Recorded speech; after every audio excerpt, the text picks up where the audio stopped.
This is the time to stand up now. We can't carry on like this.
This is the time to stand up now.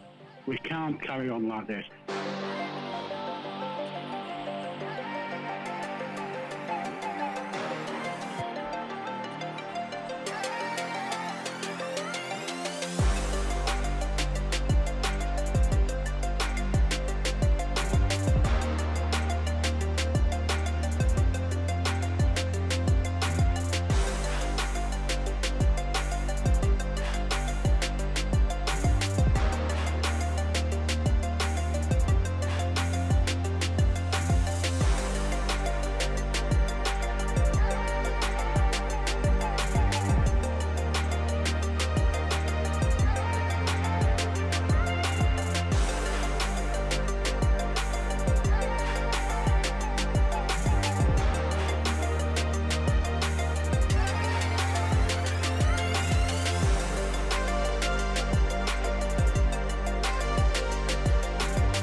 This is the time to stand up now. We can't carry on like this.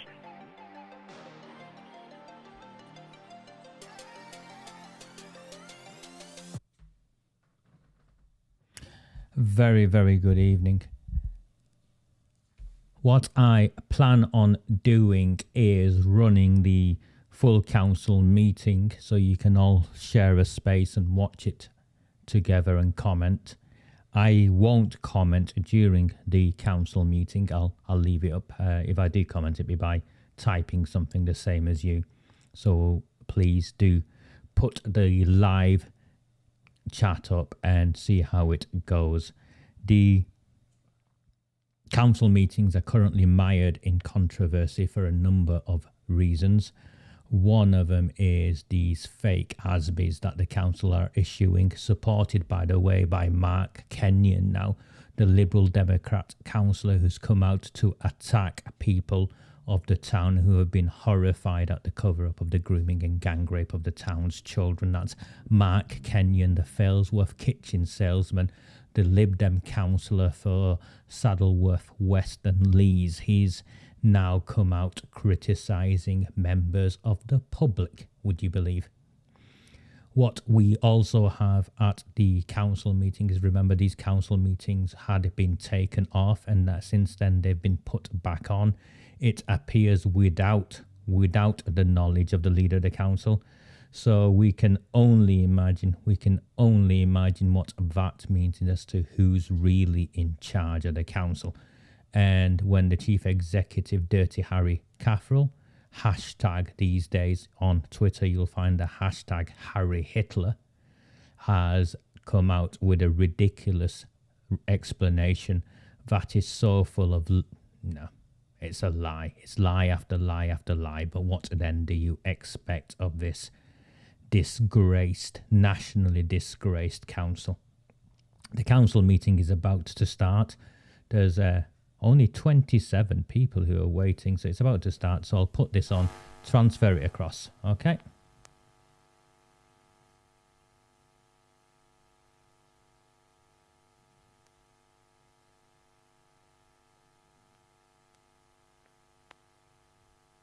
There you go. So I think it's the prayers and stuff in the council standing. I don't know how many people there are there.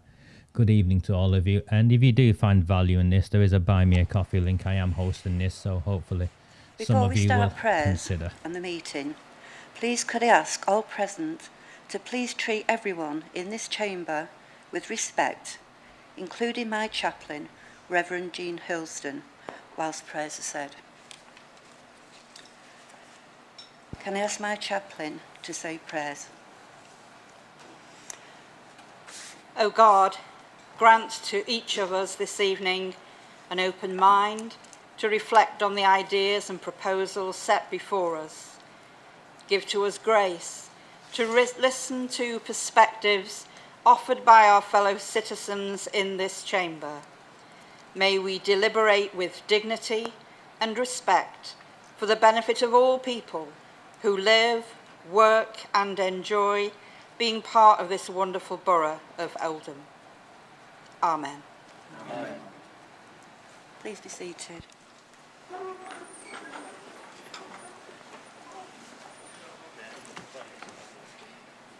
If members wish to remove their jackets, they may do so. May I remind members and members of the public that the meeting will be streamed live on a webcam from the Council's website. The Council has a commitment to conduct its full Council business in an environment that is welcoming, secure and safe for members, employees and visitors. It is important that meetings are conducted in a safe and fair manner. All persons present at meetings should be greeted with courtesy and respect. This includes members of the public, elected members, employees and visitors. Behaviours, language or actions that impact public safety, cause disruption and/or adjournment to the course of the business at the meetings are not acceptable. Members of the public are therefore asked to note the public meeting protocol, which is available on the Council's website, and elected members are reminded to note the elected members protocol, and for the members' code of conduct, which was signed upon taking office, which provides the details of expected principles of behaviour. The meeting protocol is available on the Council website. And before we go into the agenda items, I feel sure that you all want to join me in wishing Councillor Ayas a very happy birthday, and he's chose to spare the time with us rather than be at home and eat cake.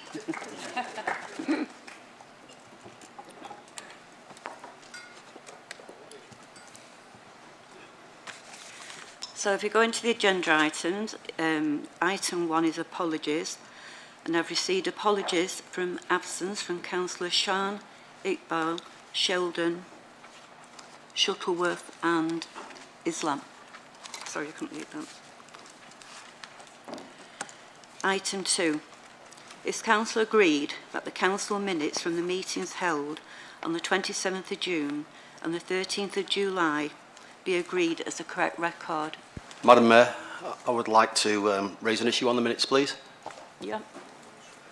I'd like to refer to the minutes of the Council meeting for the 13th of July 2022, and I question whether the record is correct, especially in the light of the decision, now overturned, to remove the videos from the proceedings. In that meeting, the public question number 8 from Mr Warren Bates, the Deputy Mayor got involved in a debate with the member of the public defending his actions. The debate lasted a while and was quite heated. However, there is no reference to it within the minutes. Could someone explain this omission and the reason for it? Surely the minutes should be a true reflection of the proceedings. I'm very concerned as to how much and what isn't being recorded. The minutes certainly cannot be signed off by this Council as correct. Within the said debate, Councillor Chauhan referred to a recent visit to Pakistan on a numerous occasion, referred this to as his home. Whilst I personally find it disappointing, surely it should also go on public record that a successful GP, businessman, councillor and now Deputy Mayor of Oldham doesn't consider Oldham his home. Point of order, Madam Mayor. I think comments about the minutes, fair enough, but comments about individual councillor who I cannot see present to defend himself doesn't sound right to me. It's relevant. I've finished now anyway. Is this why it was omitted? That's all I'm asking.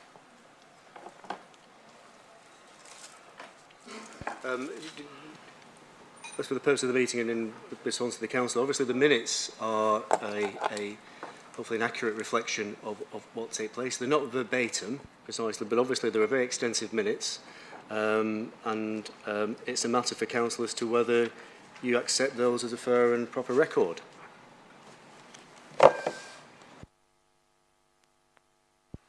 Is it agreed? Thank you. Point of order, Madam Mayor. Sorry, what is it, please? In relation to the minutes again, please. Yeah. Madam Mayor, they've been agreed, Yeah. so I believe we've moved on. I think Mark put his hand up before I did that. have my hand up. I think Mr Hogan. Apologies, and we didn't see you. Thank you. Appreciate it, Madam Mayor. Thank you. There is, in the transcript of the minutes from the Council meeting on the 13th of July, a full section missing or deleted.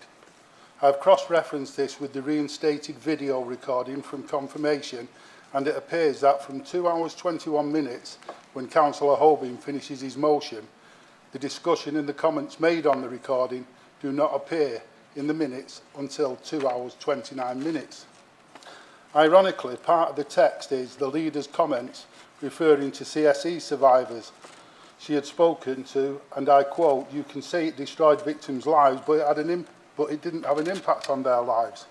This is a comment I would counter. Point of order, Having Madam spoken Mayor, to even on the several video, survivors myself, that is not what and I they said, tell me- and that is a matter of facts, that's not what I said. Now, I'm fine for you to quote back to me, Councillor Wilkinson, and I can justify what I said, but how you've quoted that back to me is not verbatim what I said. I've taken this from the video, Councillor Chatterton. You quote, "You can't say it destroyed victims' lives, but it had an impact on their lives." That is taken from the video. However, moving on, a further piece missing from the minutes is the challenge Councillor Chatterton made to me regarding the Telford report into CSE, where she claimed my comment regarding the timescale was completely wrong. I would like to make it clear my comment was referring to the period of time it had taken Judge Crowther to compile his report based on a 30-year inquiry, 2 years, whereas Newsom and Ridgway report spanned a 5-year period and also took the same amount of time, 2 years. Further to the above, my colleague, Councillor Ray, made a point of order concerning the Labour amendment to Failsworth's Independent Party's motion. The answer which came from the panel and the Lady Mayor was not acceptable. It is clear that the Labour Council did in fact break its own constitution in writing rather than amending our motion. We would like clarification in this matter, as going forward we need to understand the position not just for us but for all members. Significant parts of that meeting have been missed out of the meeting. Once again, this is also absent in the minutes. A lesser person than myself may consider this a deliberate move by the Council. Thank you, Madam Mayor.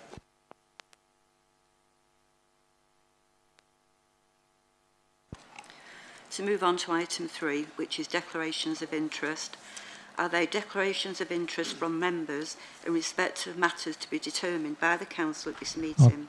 Okay, so I'm just going to talk for a second 14, whilst the declaration of interest are happening. A dispensation has been granted and all members and you can see them next to the may take mayor. part in the That debate is and vote the therein. borough solicitor, Can members Paul declare any Bentwistle, matters to and the also the meeting? director of I wish to constitutional declare, services, Elizabeth Drogan. a personal They are point of, responsible for GMP.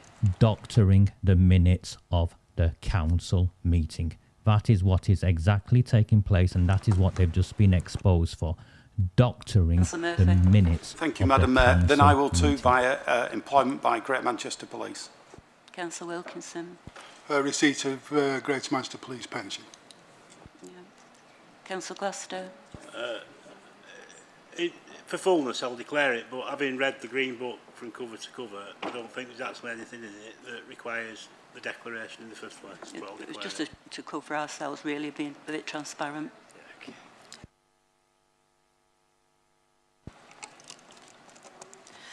Item 4, urgent business.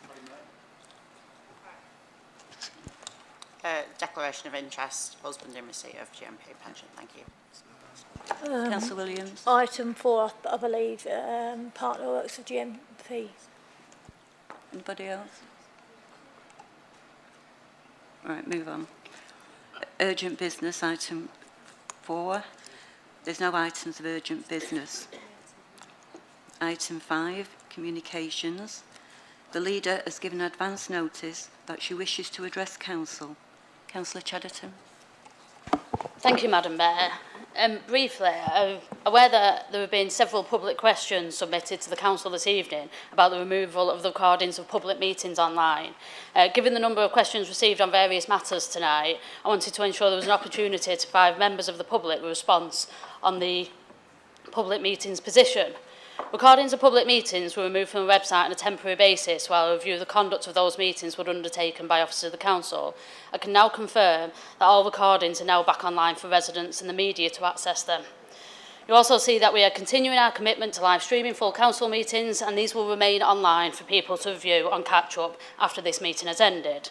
When I became leader, I made it clear that I wanted to lead a council that is responsive to residents and one that operates in an open and transparent way. I'm pleased to have been the leader who presented a change to public meetings in my first full council for the better of our residents by extending public question time, which wasn't also popular with all of the opposition, and also putting in place a process that allows residents and those people who own a business in the borough to ask the question. Madam Mayor, I'm aware of the chatter on social media about this, and obviously I know that a lot of people, certainly some members of this council, exist in a world where conspiracy theories run wild and bear very little resemblance to the truth, but the reality is, in relation to the public meetings, it was cock-up more than conspiracy.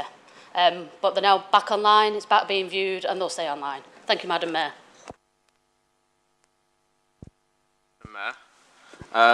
Councillor Chatterton's mentioned that the opposition group leaders said that they didn't want to extend public questions. And secondly, she's just said that people believe conspiracy theories. If she's so confident of it, then name them and then we'll have a right to reply on that. What's the point of order? Sorry. Oh, just for a point of clarification, I didn't actually say group leaders, I said some members of the opposition, so just to clarify that point, Madam Mayor. Thank you. Right, so we move on. Item 6, petitions. There are no petitions for council to note. Item 7, Youth Council.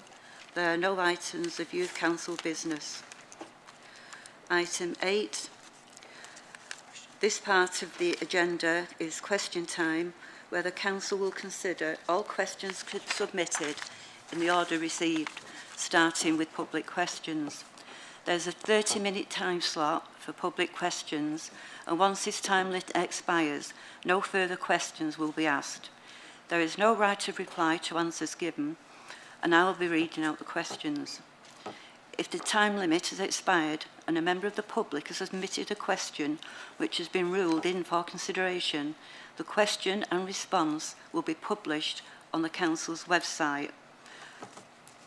And I would remind councillors that we run on a traffic light system, and once you see the amber light, you then should be realising that your time is limited, and we'll take a poor view of extensions requests.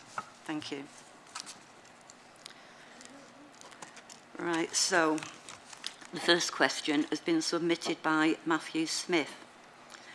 In the last local elections, I didn't vote for anyone, as I've been extremely disappointed in the way parties have behaved in council meetings, and also lost trust in local councillors for a number of reasons. I decided to watch the last council meeting, July, in the hope that with a new leader, things may have changed. How wrong could I be? I would like to say how disappointing it was to see the mayor lose complete control.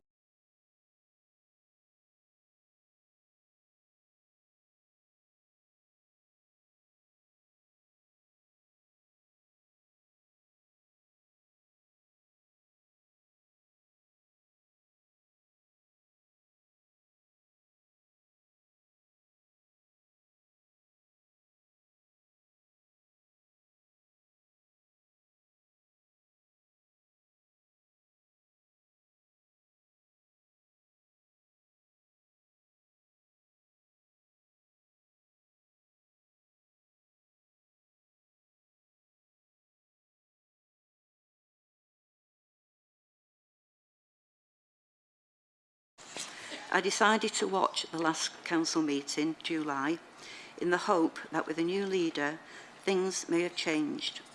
How wrong could I be? I would like to say how disappointing it was to see the mayor lose complete control.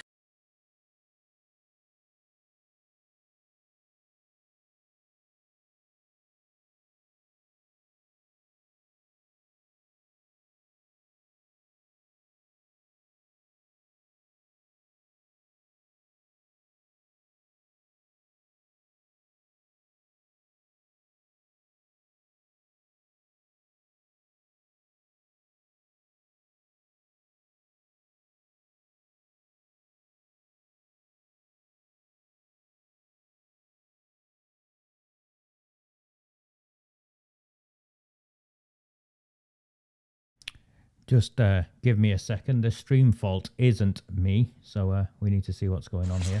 I decided to watch the last council meeting, July, in the hope that with a new leader, things may have changed. How wrong could I be? I would like to say how disappointing it was to see the mayor lose complete control.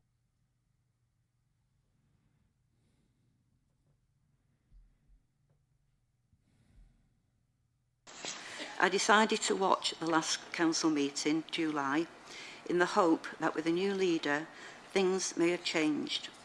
How wrong could I be? I would like to say how disappointing it was to see the Mayor lose complete...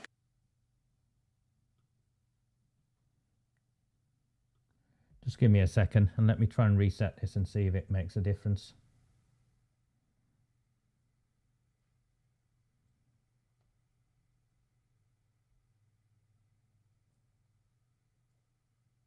that with a new leader, things may have changed. How wrong could I be? I would like to say how disappointing it was to see the Mayor lose complete control. Right, it goes at exactly the same spot. Bear with me.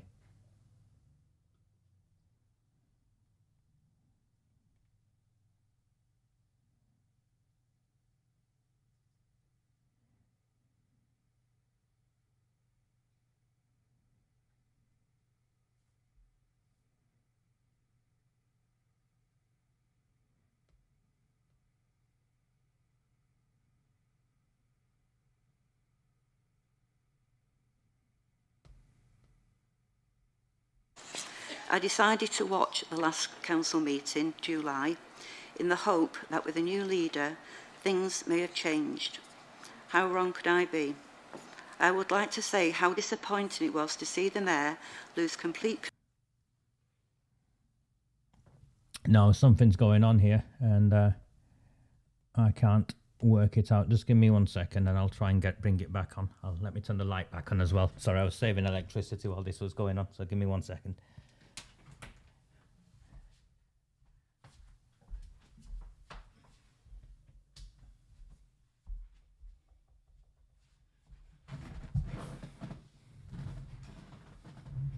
How bizarre, my internet's working clearly because you can see me. So it's not me, you know, it's not at my end. So all very strange.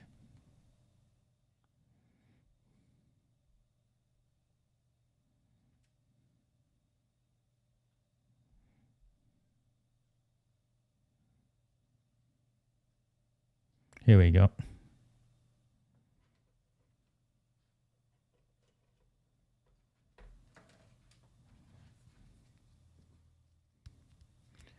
Look at Akil yawning there. Was that a big yawn?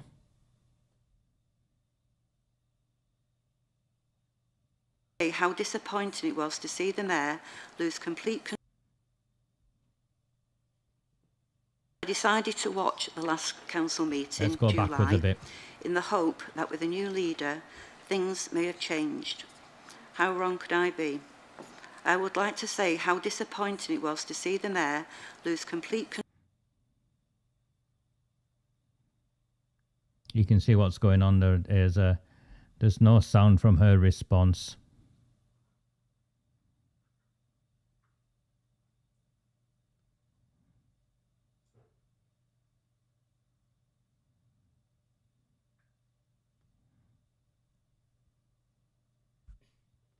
There's no sound coming through. So, there are no items of Youth Council business. Yeah, it's not me. Yeah, sorry. Hi, thank you.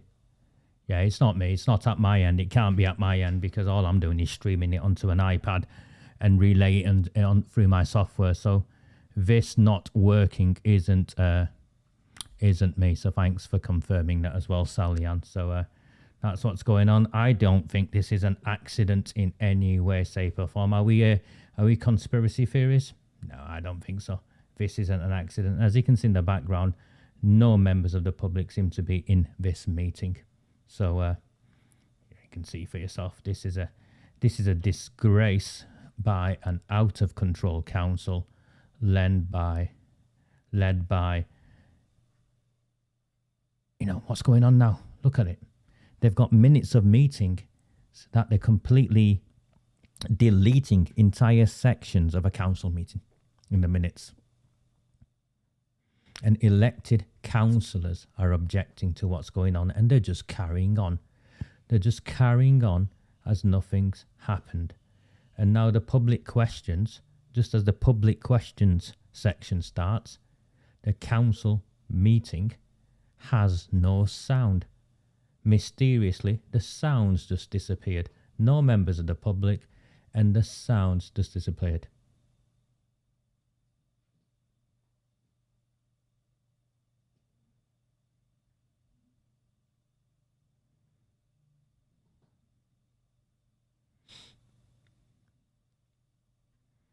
This is Councillor Mohan Ali.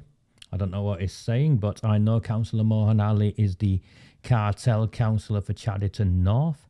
Councillor Mohan Ali, with his mate Nazrul Islam, failed to attend Remembrance Sunday service, and then they posted mocking pictures on social media as they were out gallivanting elsewhere.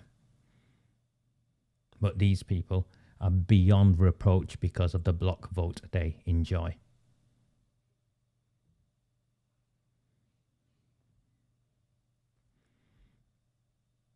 That does not surprise me that the security are blocking public access, locking doors, etc.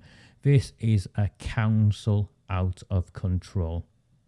The Labour Party, propped up by the Lib Dem partners, Kenyan Al-Hamdani and Howard Sykes, with the inept Conservatives. I'm sorry, inept because the leader of the Conservative Party, Graham Sheldon, whose apologies you might have heard earlier, the leader of the Conservative Party, Graham Sheldon, is in his caravan holidaying again. Despite total chaos in the town, the breakdown of democracy, the leader of the main opposition party, Graham Sheldon, is on holiday. This is Councillor Abdul Jabbar, who to this day will not confirm his knowledge and his relationships with Shabir Daddy Ahmed, the ringleader of the Rochdale grooming gang. The sound is stopped. It's not me. It stopped everywhere. I think the sound had stopped intentionally via Oldham Council. This is what they do. This is what they do.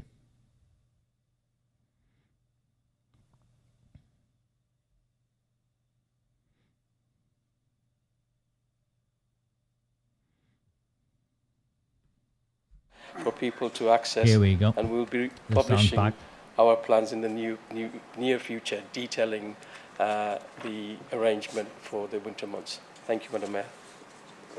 Thank you. The next question has been submitted by David Barter. The government has made money available to reduce the greenhouse gas emissions of public sector buildings as part of the public sector decarbonisation scheme, which is bracketed as PSDS. 1.425 billion has reportedly made available as part of the third phase of the scheme, with more having been awarded in previous phases. Has Oldham Council benefited from previous phases of the PSDS? And if so, what has this money been spent on? And what are the estimated carbon emission reductions from any investment that has taken place? Does Oldham Council intend to submit a bid to phase B of the scheme, for which applications were intended to open this month, September? ? I call on Councillor Jabbar to respond. Thank you, Madam Mayor. Again, thank Dave Barter for his question. Very important question, one that's very close to me. I can confirm that the Council has benefited from previous rounds of public sector decarbonisation scheme, securing £290,000 in round one via direct application to Salix for our air source heat pump at Alexandra Park Depot, and around £100,000 for a project to upgrade the lighting at Oldham Leisure Centre to LED lighting. The estimated carbon emission reduction from these two projects is 30.47 tonne of carbon dioxide per annum for Alexandra Park Eco Centre and 15.94 tonne of carbon dioxide per annum for Oldham Leisure. The Council is intending to submit a further bid to the latest round for additional projects to be funded. And I'm hoping, Madam Mayor, that we'll be successful and that will help to deliver the Green New Deal strategy that we have for Oldham. Thank you, Madam Mayor. The next question has been submitted by Brian Kelly. Daycare provision has been closing across Oldham, including Stepping Stones Nursery in Uppermill and Hayside Nursery in Shover. We know that good quality nursery education is important for children to get off to a good start and how difficult it is for them to catch up once they fall behind.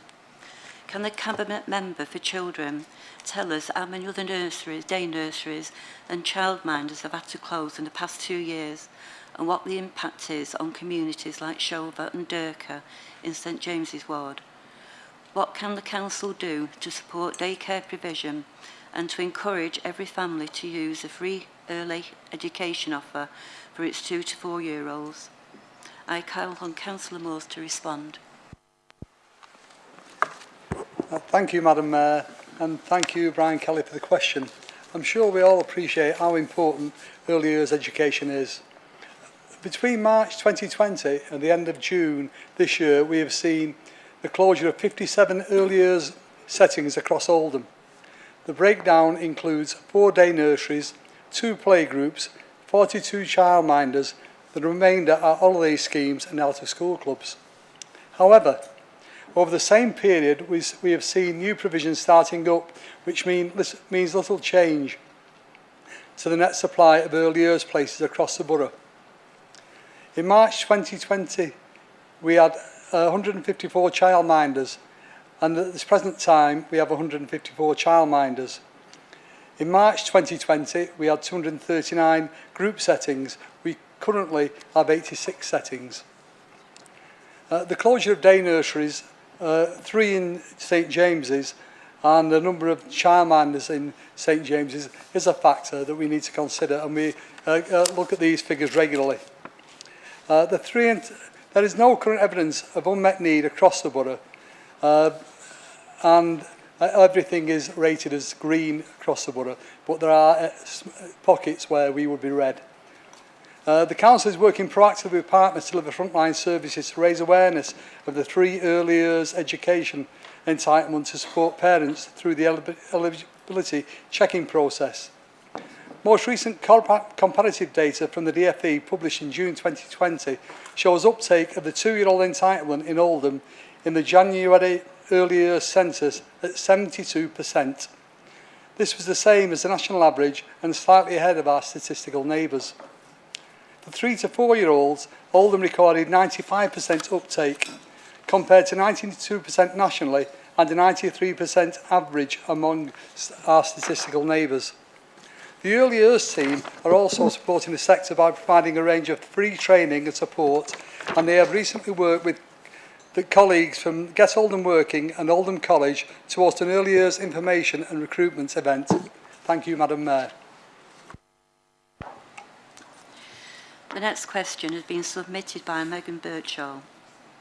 Oldham Council has previously announced a project to harness latent heat from mine shafts in the borough to use to heat buildings in Oldham Town Centre via a district heat network.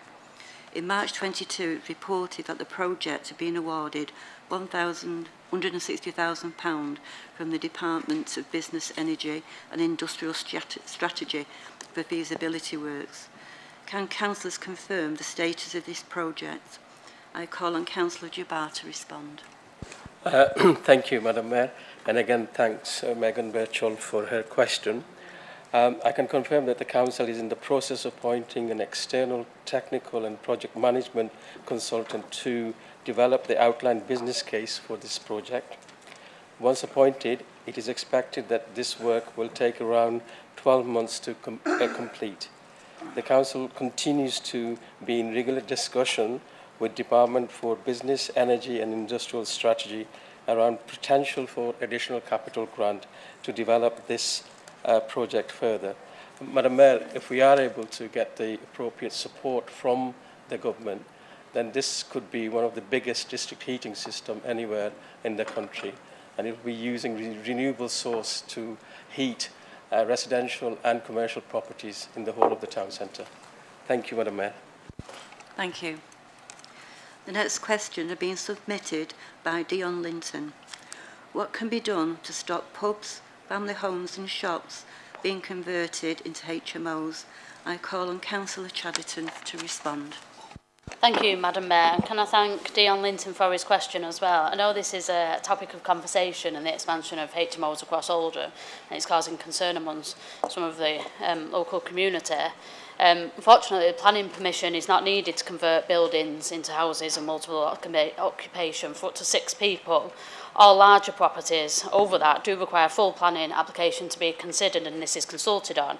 The council are exploring whether there is evidence to justify removing such permitted development rights so that we have visibility on all HMO proposals across Oldham. However, it's not something that is encouraged under national planning policy at the moment, so it's unclear whether we will be successful in that, but it's something we are looking into, Madam Mayor. Thank you. Thank you. The next question has been submitted by Josh Charters. There has been another big reorganisation in the NHS with the creation of the Greater Manchester Integrated Care Partnership, replacing the CCGs across Greater Manchester, including Oldham's. CCGs were set up by the Coalition Langsley Reforms, so it is interesting that the government doesn't think this worked and has carried out another reorganisation. Can the Cabinet Member for Health and Social Care explain how the new structure will work? Who represents Oldham, and tell us if she thinks this will help reduce health inequalities and improve delivery of the NHS service? Would she agree with me that the NHS is not safe in the hands of this government? I call on Councillor Boundridge to respond. Thank you, Madam Mayor. Integrated Care Systems, or ICSs, are partnerships of health and care organisations that come together to plan and deliver joined-up services and to improve the health of people who live and work in the area. Following several years of locally led development, based on the recommendations of NHS England and NHS Improvement, the government set out plans to put ICSs on a statutory footing.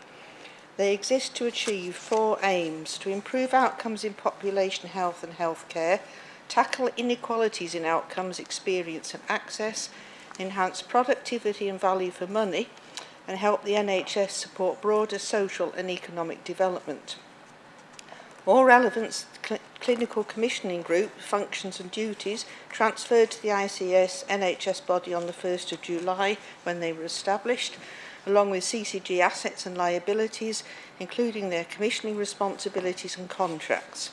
Under the Health and Care Bill, a statutory ICS will be led by 2 related entities operating at system level: an ICS NHS body and ICS Health and Care Partnership. Together, these are referred to as the ICS. Each ICS partnership is responsible for agreeing an integrated care strategy for improving health care, social care and public health across the whole population, using the best insights from data available, built bottom-up from local assessments of needs and assets identified at place level, and focusing on reducing inequalities and addressing the consequences of the pandemic for communities. The ICS partnership is expected to be established locally and jointly by the relevant local authorities and the ICS NHS body, evolving from existing arrangements and with mutual agreement on its terms of reference, membership, ways of operating and administration. Local authorities that provide social care services must be included. Beyond this, members may be from health and wellbeing boards, statutory organisations, VCSE sector partners, and I've run out of time. There's a hell of a lot more to tell you. Thank you. Thank you. The next question has been submitted by Chris Morris. It is reported that Councillor Montaz Ali Azad has had an outstanding liability of over £50,000 following his failed legal action against the council. Can the council confirm that this has now been settled in full and that the taxpayers of Oldham are not left out of pocket? I call on Councillor Mushtaq to respond.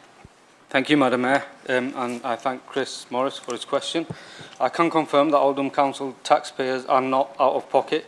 There is no financial liability outstanding to the council. Thank you. The next question has been submitted by Lynn Kovacs. Will the relevant council officer please clarify the council's involvement with Frank Rothwell? 1. Confirm what contracts have been awarded to him or any firm associated with him over the last 5 years. 2. Clarify the council's role in the Mills Hollingwood project and confirm what financial and in-kind support it has provided to this ventures. I call on Councillor Jabbar to respond. Thank you, Madam Mayor, and I thank Lynn for her question. The only current business with Mr. Rothwell personally is that he is the leader's business ambassador, which is an unpaid position to help champion economic recovery, business support and business network opportunity for the benefit of local businesses. The council were delighted to hear about the decision that Mr. Rothwell and his family made to buy Oldham Athletic Football Club, but this decision and the transactional process had no council involvement whatsoever. With regard to specific questions, the council has no contract with Mr. Rothwell's businesses, and over the last 5 years there has been a total of £7,144.40 paid to Manchester Cabins for itemised goods and services. The council has no role or involvement with the Mills Hollingwood, and there has been no financial or in-kind support provided to this venture. Thank you, Madam Mayor. Thank you. The next question has been submitted by Tony Birchall. Will the council be continuing its plans to clean up alleyways in Oldham, and will it take further enforcement action against landlords and businesses who undermine those efforts to keep our town clean by illegally dumping their waste across the borough? I call on Councillor Stretton to respond. I can confirm that the council is reviewing the success and next steps for Don't Trash Oldham, having finished all of the wards in Oldham, finishing with Hollingwood last month. And we will be reported and discussed at the Cabinet meeting on the 19th of September. Enforcement officers continue to investigate and take enforcement action on anyone who can be proven to have fly tipped, and I would like to repeat my request that all incidents of fly tipping are reported to the council. Our approach now will be heavily focused on enforcement and on catching people who don't respect the neighbourhoods that they live in. Thank you. The next question has been submitted by Mariah Afshan. I hope I pronounced that right. It is fantastic news that Oldham Council is taking action to protect historic buildings on Union Street. I am pleased that a compulsory purchase order for the Prudential Assurance building has been issued, and that the old library building will be brought back into use for a range of purposes, including a space for community groups to meet. There are several other grand historic buildings along the Union Street corridor which are disused, including the old Masonic Hall and half of the Lyceum. Does the council have any plans to try and bring these back into use? I call on Councillor Chatterton to respond.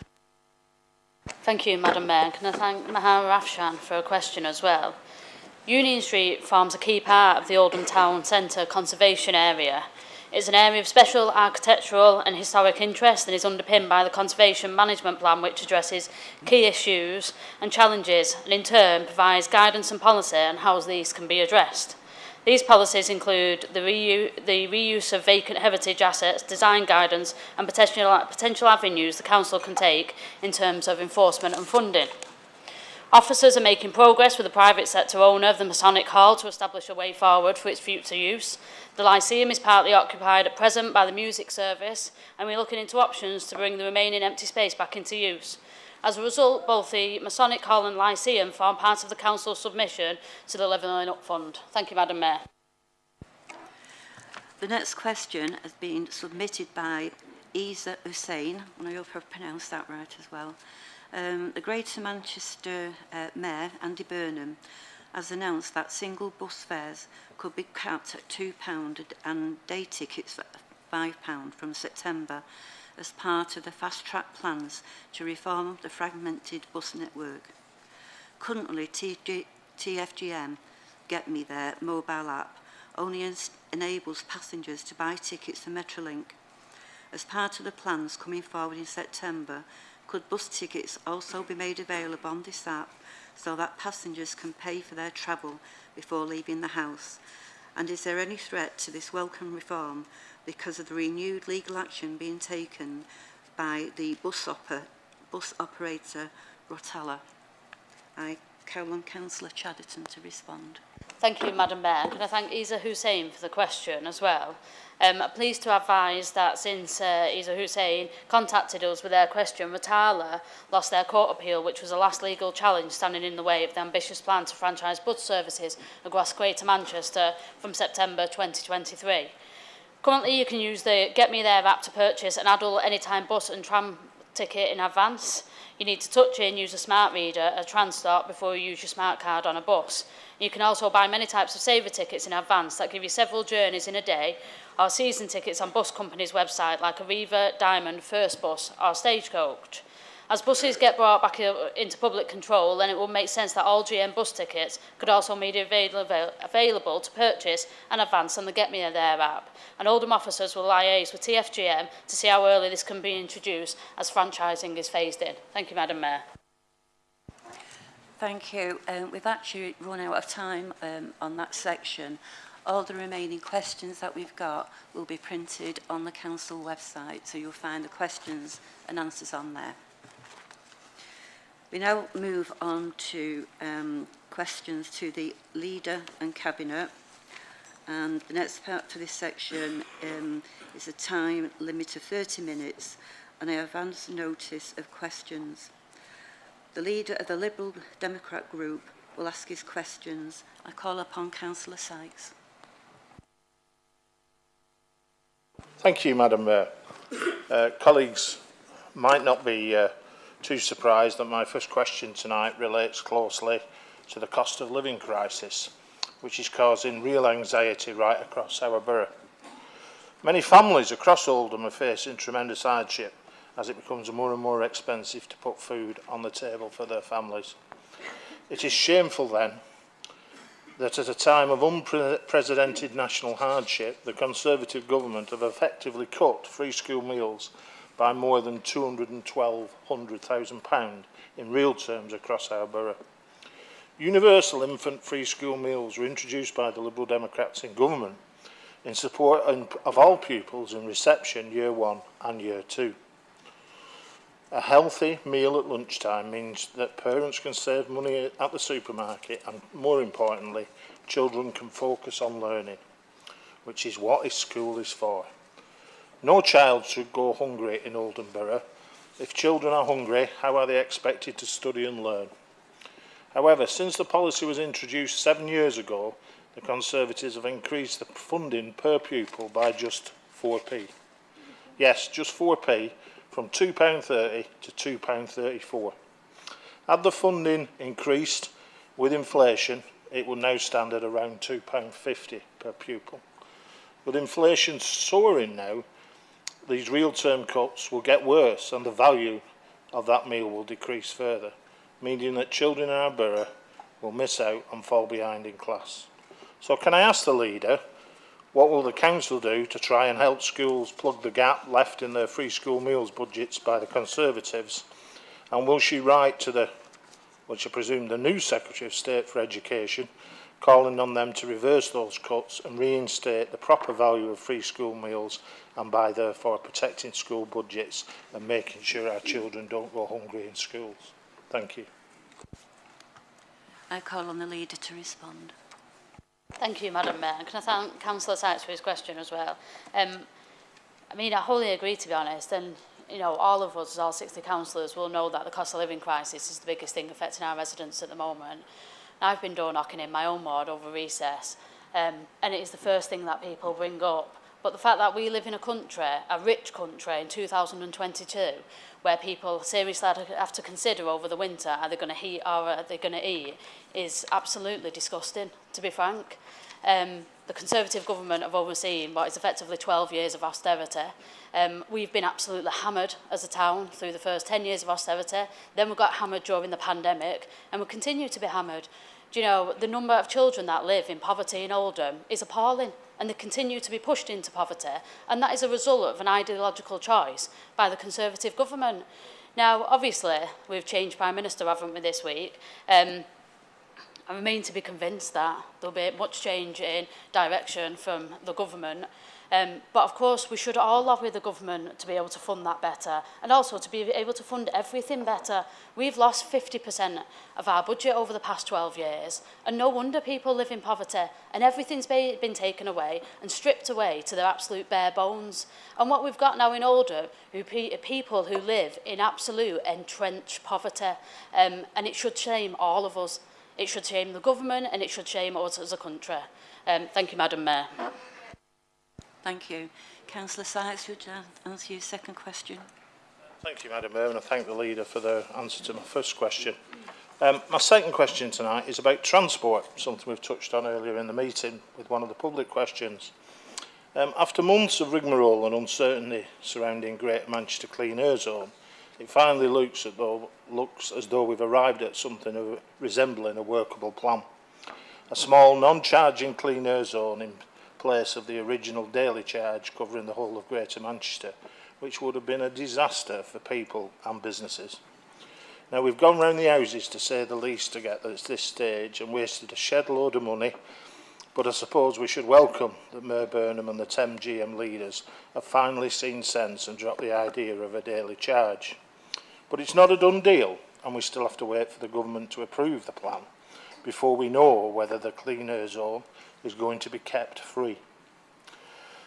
One of the key aims of a clean air zone is to encourage the use of electric vehicles, but we know that Oldham and GM are miles behind on infrastructure to support electric vehicles. We need a much more ambitious target for charging points by 2025. Planning also needs to make sure new developments include electric charging infrastructure. And the third vital or other pillar of our transport strategy is public transport, and for the vast majority of our residents that means bus services. We have seen that several key services have had to be put out for tender. What happens if the offers are too expensive, or if new contracts can't be agreed in a timely manner, or there are no tenders? With the costs our residents are having to endure now, the last thing they want is for bus services to be reduced or axed. So will the leader agree that it's time to get a firm grip on transport in Oldham and across Greater Manchester? We need an on-charging clean air zone. We need proper sustained investment in electric vehicle charging, and we need to give passengers certainty over the future of their bus services. Thank you, Madam Mayor. Thank you. I call on the leader to respond. Thank you, Madam Mayor. Can I thank Councillor Sykes for his question as well? I agree with his comments about the clean air zone. Obviously, the Greater Manchester Mayor and the 10 leaders have been quite clear in our determination not to introduce a charging zone, and this has gone back to government and we're waiting for feedback from then on that. I do hope this makes sense. I think things change during the pandemic and post-pandemic. You know, we are confident now we can meet our targets within a reasonable timescale, and it's not necessary to have a charging zone. But as I say, we await the new minister to either confirm or come back in that in one way or another. With regards to electric vehicles and some of the infrastructure, I do agree with that. And we've bid to national government for some funding for this. To roll out infrastructure for electric vehicles is incredibly expensive, and we do need some kind of external funding to help with that, because we need to push people to electric vehicles. It's not sustainable to keep on driving and having cars the way that we do now. We aren't the only people in that position, and I do think there needs to be a more national approach to that as well. And in terms of the buses, The Greater Manchester Mayor is committed to electric buses post-franchising, which comes into fruition from September 23, starting in Wigan and Bolton. And he's made a commitment that any new buses, once franchising comes in, will be electric vehicles. And one of the issues about the clean air zones, and when we look at, where is the highest proportion of dirty air, it is around those bus corridors. And if we can move those buses that are diesel run onto electric vehicles, it automatically solves half of our problem. I do think that once everything comes under a franchise route, we'll have more control over that, and it's easy to do that instead of operating with, there's 30 bus operators across Greater Manchester at the moment, but once that falls under one umbrella next year, then I do think we'll be able to get a grip of that. Thank you, Madam Mayor. Thank you. The Conservative Deputy Leader will ask his question. Councillor Lancaster. Thank you, Madam Mayor. I was pleased to see the Leader of the Council enjoying Whit Friday in Saddleworth earlier this year.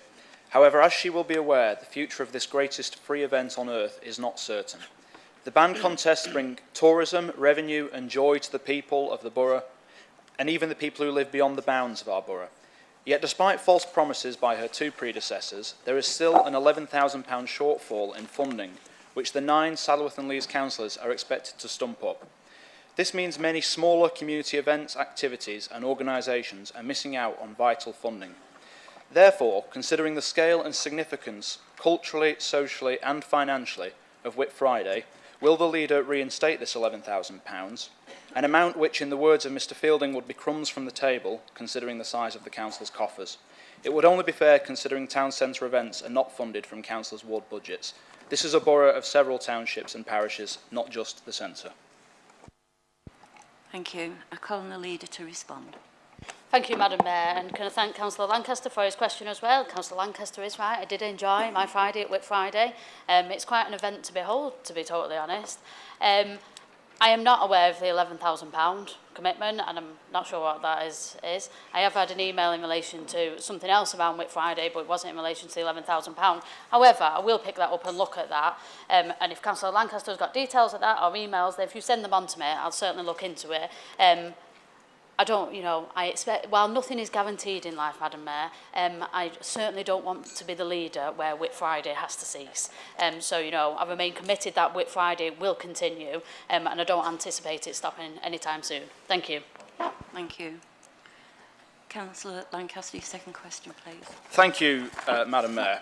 Whether we in this chamber like it or not, the actions of this council over the past couple of years have been nothing short of appalling and are widely regarded as such. Instead of being open and transparent, this council has and continues to treat the people of our borough with indifference, denial and occasionally outright hostility. This council is setting its face against doing the right thing and is now hurting the people of Oldham who we are meant to represent. It is destabilising our borough from within. From a CEO all ready to give an opinion and enter debates, and now bypassing elected members and normal democratic checks and balances, the purging of video recordings of meetings only to have to reverse the decision shortly thereafter, council officers ignoring not only elected members but members of the public because there is no direction or leadership, a failure to believe the victims of CSE and a lack of acknowledgement of the depth of the problem this borough faces in that regard, allowing the borough to be branded odious Oldham by GB News, a mainstream national media outlet, crime on the rise whilst failing to hold Mayor Burnham as Crime Commissioner to account, and buying a shopping centre whilst local services struggle. I could go on. Madam Mayor, this council should be run for the people, by the people and of the people. Instead, it lacks direction, accountability and scrutiny. It therefore begs the question, who really makes the decisions here at Oldham Council? Indeed, it seems more and more power and decisions are being made by the Chief Executive and a cadre of officers at the very top. So this Conservative group asks, is it the case that we have a council leader in office but no longer in power? Thank you, Madam Mayor. And can I thank Councillor Lancaster for the question? The answer is no.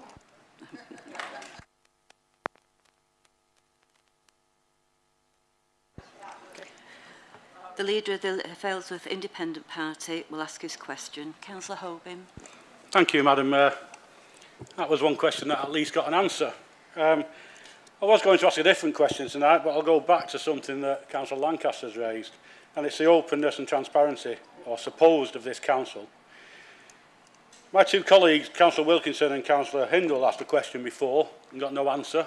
And I think it's a very important question when we've got videos being taken offline and flopping on the reasons for it, that the minutes of this council need to be recorded properly. And we need to have full assurance that that's being registered. I don't know who decides what goes in the minutes and what doesn't. I would hate to think that it was a political decision of which bits they don't like, they take out. But I think minutes need to be properly representative of the meetings that have gone ahead. With that in mind tonight, and with what we're supposed to do here relevant to the public and doing the job for the public, I notice that the public have only been allowed in bits and pieces tonight, and something needs doing about that, because a lot of the public in here tonight have missed almost the first hour of a public meeting, and that isn't fair on the public, especially when district executive meetings have been stopped and all other ways of the public contacting us is being diminished. And the other issue that I want to raise and ask the leader of the council about is who was in charge of issuing ASBOs, because while I'm not afraid of ASBOs going out to people that have done something, and I allude to the people that threw objects in the chamber last time, I'm aware of people that have received these barely legal pieces of paper, banning them from council property, for merely having a go at the very people that were causing the problem last time. I have a member that's contacted me, that I know very well, a member of our party, in fact, that has received one of these things for admonishing one of the other people in the public gallery. So, if you're going to get through out for raising your voice and pointing, then I think a few of the members in here might need to leave the property as well, because we can't be banning people for such trivial matters. I understand banning people for proper things, but for admonishing other people in the gallery, I think it's wrong, and I think we need to remember who we serve at this place. I call on the leader to respond. Thank you, Madam Mayor. Can I thank Councillor Holbein? I was going to say for his questions. I'm not sure there was that many questions, but I suppose the series of points that were made. The first one was around minutes of the council, was picked up earlier, so I don't need to go into that.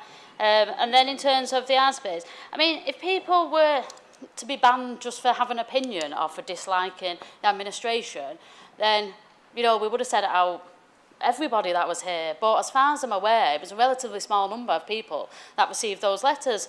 And what they were for whatever was detailed in that letter. And they were for specific things. It wasn't just because they didn't like what the council was saying. It's because they did certain things that the council felt went over a line. These people were notified. I believe they had the opportunity to make any kind of representation or appeal against that. And a process has been followed, Madam Mayor. But rest assured, we are all politicians. You know, whichever party that we represent, we always come across people that don't like our opinion. And we do not ban them or try to censor them in that sense. That is the nature of politics. I accept that as leader of the council, and I have done in 10 years of being a councillor. But that isn't the reason they were banned. That each of those people did certain things that crossed the line, and that was why they received a letter. There was a remit to appeal, and that has also gone out to them. Thank you, Madam Mayor. Thank you. I call on Councillor Birch to ask a question. Thank you, Madam Mayor. Could the Cabinet Member for Neighbourhoods please give an update on the Don't Trash Oldham initiative and outline the next steps for moving forward? Thank you, Madam Mayor. Thank you. I call on Councillor Stratton to respond. Whoops.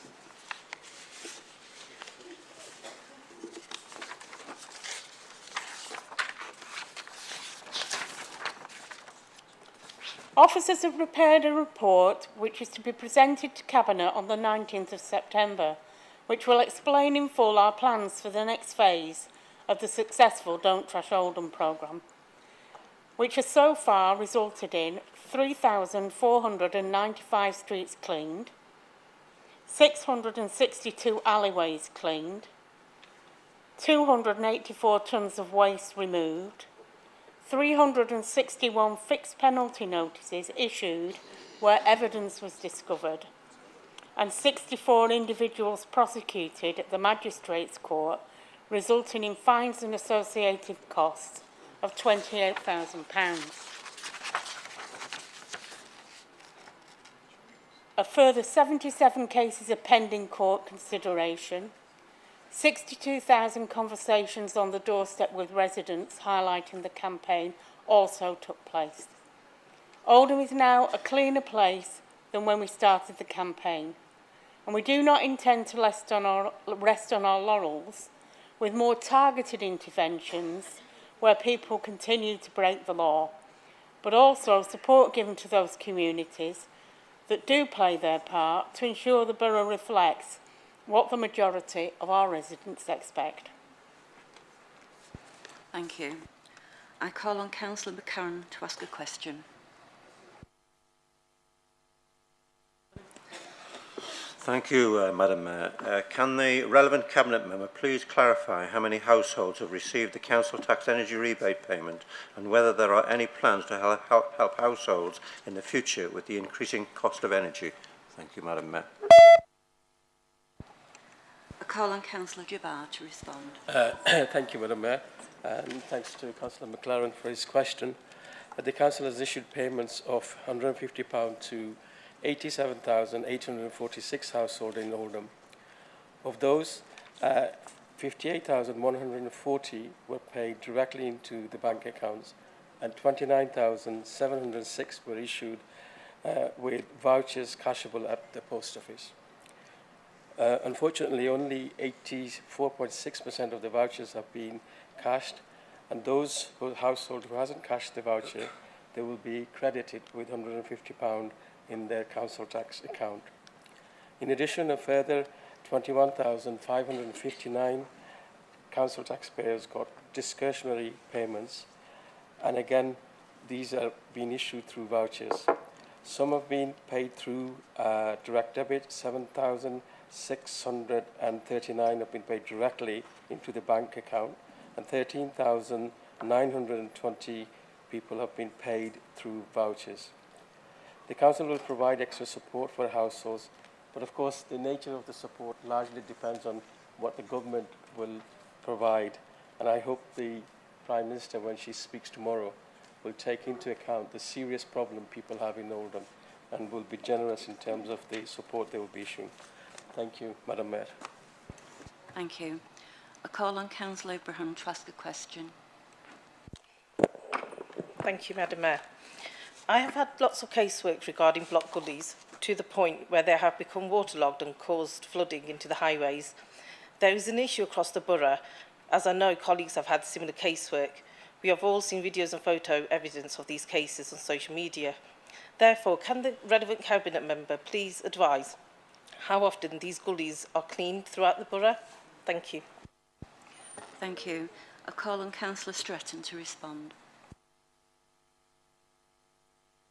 Subject to being able to access the gullies, we aim to inspect all roadside gullies a minimum of once per year and in accordance with a scheduled programme. By working to the scheduled programme, the Council is able to work efficiently and ensure that every gully gets visited as quickly as possible. If a block gully is putting a resident's property at risk of flooding, please let us know and we will inspect and arrange for it to be cleared if necessary. Thank you. I call on Councillor Lancaster to ask a question. Thank you, Madam Mayor. This meeting falls some 2 months prior to Remembrance, and I am sure many communities across the various towns and villages in our borough are presently making plans for their own local acts of remembrance. With that in mind, my question concerns the Borough Council's preparedness for Remembrance this year. In the civil parish of Saddleworth, several hundred people gather at pots and pans every Remembrance Sunday to observe and participate in the service held there.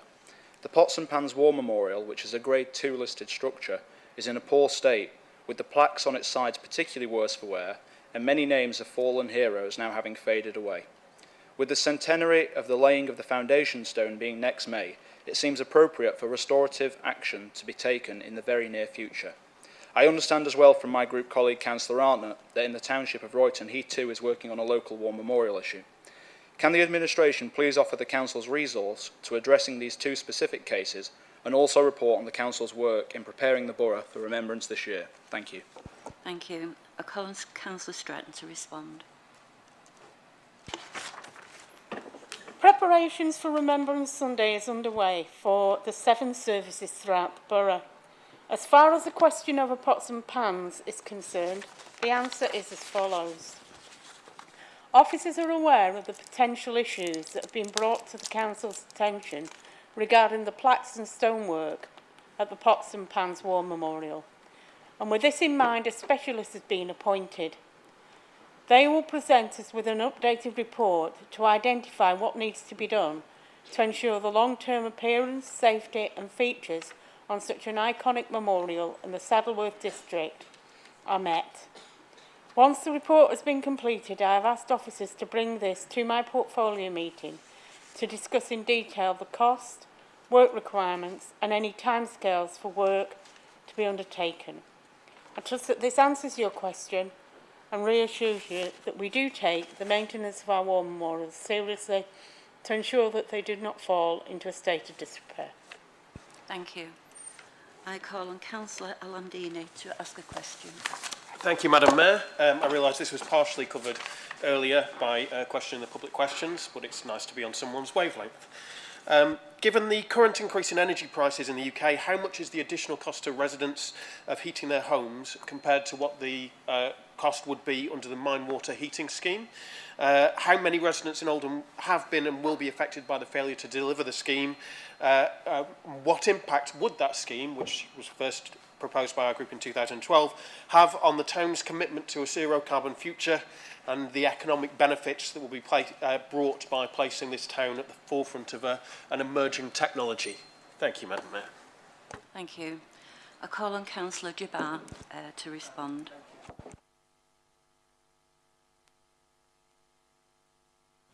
Thank you, Madam Mayor. Thanks to Councillor Al-Hamdani for his question. The Council is in the process of appointing consultants to prepare outline business case for the Mine Water District Heating Network scheme. This piece of work will be expected to take around 12 months and will both model and cost the scheme and the end prices to businesses and residential customers.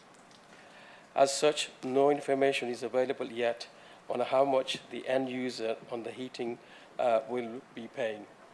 So I think you have to wait for that, and I think that's really important. We can't guess at that. It's quite a complicated project.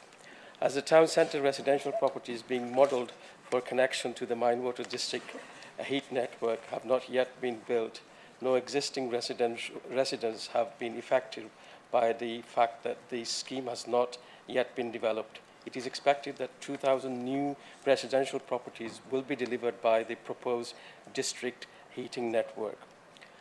The heat network, once built, is expected to save around 2,639 tonnes of CO2 per year. It is hoped that the business case will confirm that residents and businesses connected to the heat network will benefit from a relatively low energy bill, supporting the town centre's jobs and providing affordable warmth. Thank you, Madam Mayor. Thank you. I call on Councillor Goodwin to ask a question. Thank you, Madam Mayor. Could the relevant Cabinet member tell me what help is available to residents in relation to accessing the social security support they are entitled to and deserve? Thank you. I call on Councillor Brownridge to respond. Thank you, Madam Mayor. I'm not actually the relevant Cabinet member, but I have got the answer. Help is available in a number of ways. Residents claiming council tax reduction from the council are advised in their entitlement letters of any state benefits they've not yet claimed. Residents calling into Access Oldham requiring assistance to claim state benefits and or council tax reduction are assisted in this by our Do It Online team. Residents calling with regards to council tax or other debts or concerns, either through the council tax line or helpline routes, are provided with advice and guidance as to what is available, and if appropriate, signposted to the support and inclusion team who can assist with claims. Council's Welfare Rights team also assists residents in identifying potential entitlement to and making claims to benefits and supporting appeals against refusals of claims for state benefits for residents requiring help. Council also supports the Citizen Advice Organisation to provide benefit entitlement advice amongst other support. Thank you, Madam Mayor. I call on Councillor Bashford to ask a question. Thank you, Madam Mayor. People might have noticed that work on the restoration of Royton Town Hall is going really well now. And mindful of its iconic and extremely valuable status among Roytoners, we've worked very closely, my Royton colleagues and I, with the Royton Local History Society to make sure that all works are done to an extremely high quality and all its original features are restored. So we can pass this building on, we can increase the status of this lovely building and pass it on to future generations. Would the relevant Cabinet member assist me in my bid to give Royton Town Hall listed status and assign an officer to help me with this application, which I've already started, but I really need some help with? Thank you. Thank you. I call on Councillor Chadderton to respond. Thank you, Madam Mayor. Can I thank Councillor Bashforth for his question? Obviously, as a Royton councillor, Royton Town Hall is very close to my heart, and I'm mega proud about Royton Town Hall. It is a key community asset, both for Royton but also for Oldham as a whole, and I'm pleased that it's been recognised within the context of our place-based programme.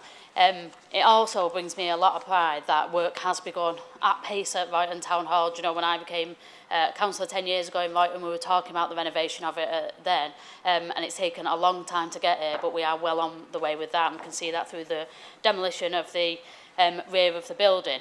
And in 12 months' time, it'll be back to open to being a community asset, thankfully, Madam Mayor. Officers have already undertaken an initial high-level assessment on the building, and unfortunately, it's not believed that the Royton Town Hall does meet the national criteria for listed building status.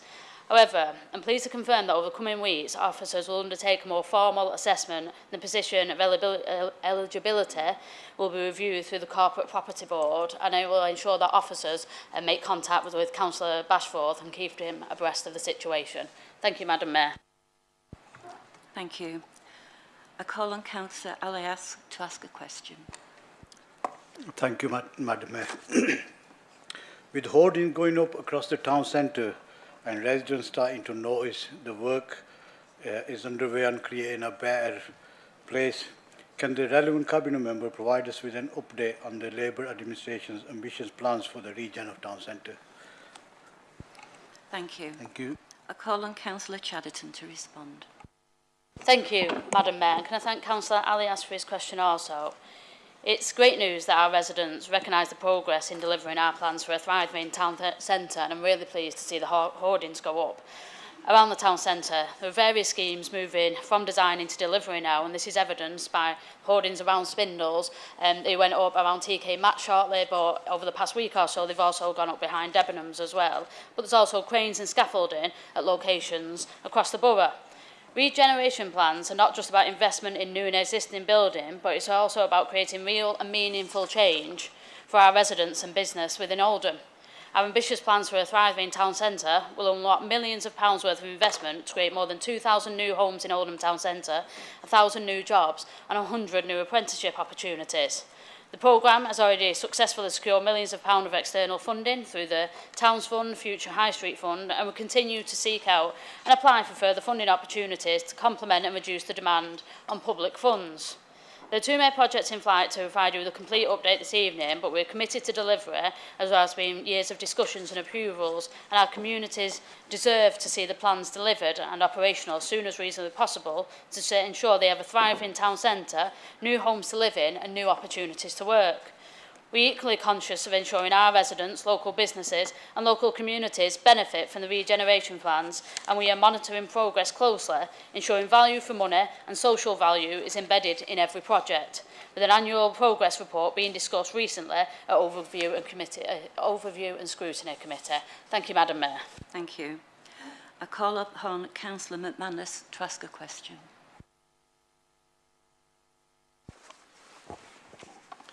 Thank you, Madam Mayor. On the 13th of May this year, I tasked our group researchers to find out how much council tax was generated from my ward's residents and any spending and investment sent back directly to OMBC, within the ward, within the national financial year. Unfortunately, I was informed that council tax is not actually recorded by ward and neither is spending and investment, but however, this was available in 2016. For transparency's sake, it's important that residents of our borough know where their council tax money is being spent across our various parishes and townships. Furthermore, for the council to truly act in the interests of the borough at large, all communities aren't to receive adequate investment for the tax their residents pay in. With that in mind, can the administration please outline how much council tax is raised per ward per year and how much of that tax is invested per ward? Also, will the administration further commit to publishing this information annually for all the residents of Oldham? Thank you. Thank you. Call upon Councillor Jabbar to respond. Yeah, thank you, Madam Mayor. Thank you for your question. Look, the situation is right that we don't record council tax by ward. So that's a fact. So I haven't got that information to give you. But here's the issue. The issue is you saying that we record the amount of council tax each ward pay, and then accordingly we provide the investment into that ward. Well, it just simply cannot work like that. You know, we're a complicated local authority with statutory responsibility. So if I tell you that our revenue budget, over 40%, is actually spent on something like 6,500 people. These are people, adult social care and children in need.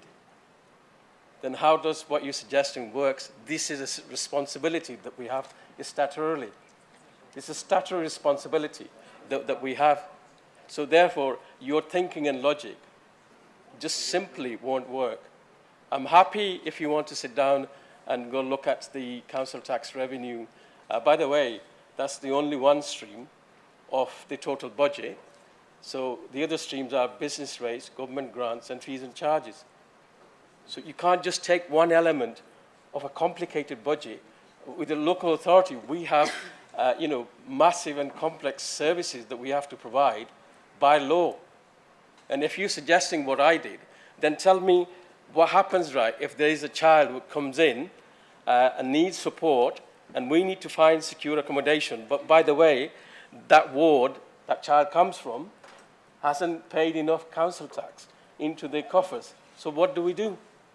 Or if there's an elderly person that requires residential care, and that ward that she comes from or he comes from hasn't paid enough taxes, what do we do? I'm afraid your understanding of local government finance is limited, and that's being plied. And if you want to talk to me about it, or officer, I'll make that available. But please don't make this kind of suggestion without understanding the responsibility we have as a council. Thank you, Madam Mayor. Regrettably, we've actually run out of question time, so we need to move on now. The next item on the agenda is Cabinet minutes. Questions on Cabinet. I call on Councillor Chadderton to move, Councillor Jabbar to second, that the Council notes the minutes of the Cabinet are circulated. Move, Madam Mayor. Madam Mayor. Thank you. That's been moved. Do any members who are not Cabinet members wish to ask a question on the Cabinet minutes? Councillor Boundridge. Sorry, Madam Mayor, I just want to query, I'm shown as not being in attendance on the 17th of June, and I'm pretty certain I was there, so it's just to raise a query about whether it's not been recorded accurately. That's all, thank you. Councillor Woodbine. Thank you, Madam Mayor. I don't know what the agenda item is on the Cabinet minutes. It's the item about spindles. I was just wondering, Madam, it's the 25th of July minutes. I don't know what page it is in the Green Book. It's just the Cabinet minutes. Page 96. Sorry, Madam Mayor. My question is, very simply, about where the civic offices will be in the Spindles development, and how they will look for council members.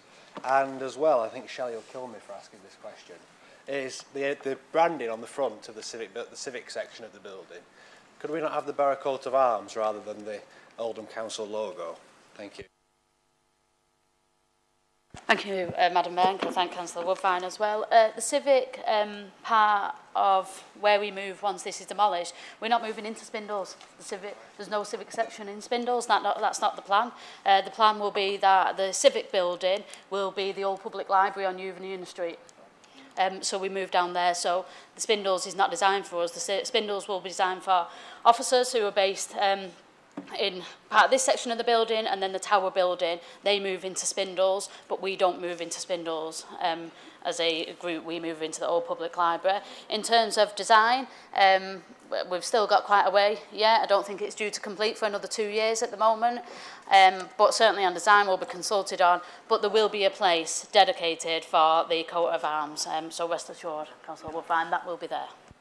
I owe an apology to Councillor Gloucester and Councillor Kenyon. I completely... no, Councillor Gloucester.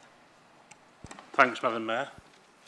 After that revelation about we're moving the chamber to the library, because nobody on this side knows anything about that. So just can I just say one thing, because I did see some of your shocked faces, but obviously you don't read our press release or the Oldham Times, because it has been detailed in the Oldham Times quite recently that we are moving over. So that's not brand new information. And it has, in fact, it's actually been on the Council Weekly Briefing as well. So no, it has not. If I'd known that none of you known, I would have made such a much more big thing about it. I thought you already knew, but yes, it has been reported on before. No. Thank you, Madam Mayor. Right, what's my revelation? Ah, yes. Water and wastewater services, Madam Mayor, which is item 9, page 82. A decision was taken to award a contract for provision of water and wastewater services. It was noted that the council was paying out-of-contract rates and that the decision to award the contract would save £51,000 a year. How long had the council been paying out-of-contract rates for, and why was a proposal not put forward before the council went out to contract and started paying these additional fees? Thank you, Madam Mayor. Thank you. I call on Councillor Stretton to respond. Councillor Jabbar. I think, Madam Mayor, this report, when went to Cabinet, was under my name, so I think that's why it's been allocated to me. So I'll answer it, Chris, if you don't mind. Thank you for your question. The water service industry in England was deregulated on 1st of April 2017. Oldham Council have been paying deemed rates since 1st of April 2017 when the supplier changed to Water Plus. Consequently, all of Oldham Council's commercial supplies were placed with Water Plus on deemed out-of-contract rates and condition.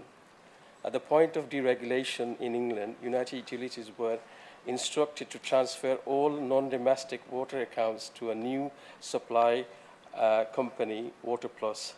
The water industry was in some disarray at the start of the deregulation, with multiple new supply companies being created to take advantage of the new market. At this time, consensus in the industry and advice given by the Association of Greater Manchester Authorities was not to enter a contract and to wait until water industry had settled down and reliable supply had been established. So there's a long answer. Part of the reason for this advice was the potential cost saving would be minimal in the opinion of the potential risk associated with entering a bad contract. Most cost of water, circa 93%, are set by United Utilities. Only 7% are subject to competition because of the selected supply deregulation. In 2020, the water market had stabilized, and at this, the City Council carried out a procurement exercise. On completion of this, they offered to extend access to other local authorities. The opportunity was then discussed at AGMA and a group energy manager meeting, and the council had then taken decision to move forward with the procurement. So basically, there was issues with supplies, and we wanted to wait until the position was established, and then we went forward after receiving guidance. Thank you. Thank you. I call on Councillor Kenyon to ask a question. Thank you, Madam Mayor. This is regarding page 96, 23rd of July, item 13, creating a better place, update on the Spindles redevelopment. The demolition of the future TJ Hughes site, one of the first phases of development, was expected to start in July but was delayed. Given the ongoing cost increases in energy and construction materials and the expected future rates of inflation and therefore cost of borrowing, could the Cabinet member responsible please detail the impacts of this delay will have on costs for the development? Given that the development has started with a delay, what guarantees can the Cabinet member offer that there will be no further delays, and what provision has been made for cost increases from further delays? No one would want a prime location in the centre of Oldham to be delivered over budget and late. Thank you, Madam Mayor. Thank you. I call on Councillor Chatterton to respond. Thank you, Madam Mayor. And can I thank Councillor Kenyon for his question? While there was a delay to the physical demolition of the external facade, that was due to diversion of an electrical cable, which has now been confirmed by Electricity North West. The demolition has commenced inside with internal decommissioning strip out and removal of internal walls. So the programme included periods of flexibility and parallel activities to allow for slippage and acceleration across the different elements of the development. So at the moment we are still on track in our original timescales.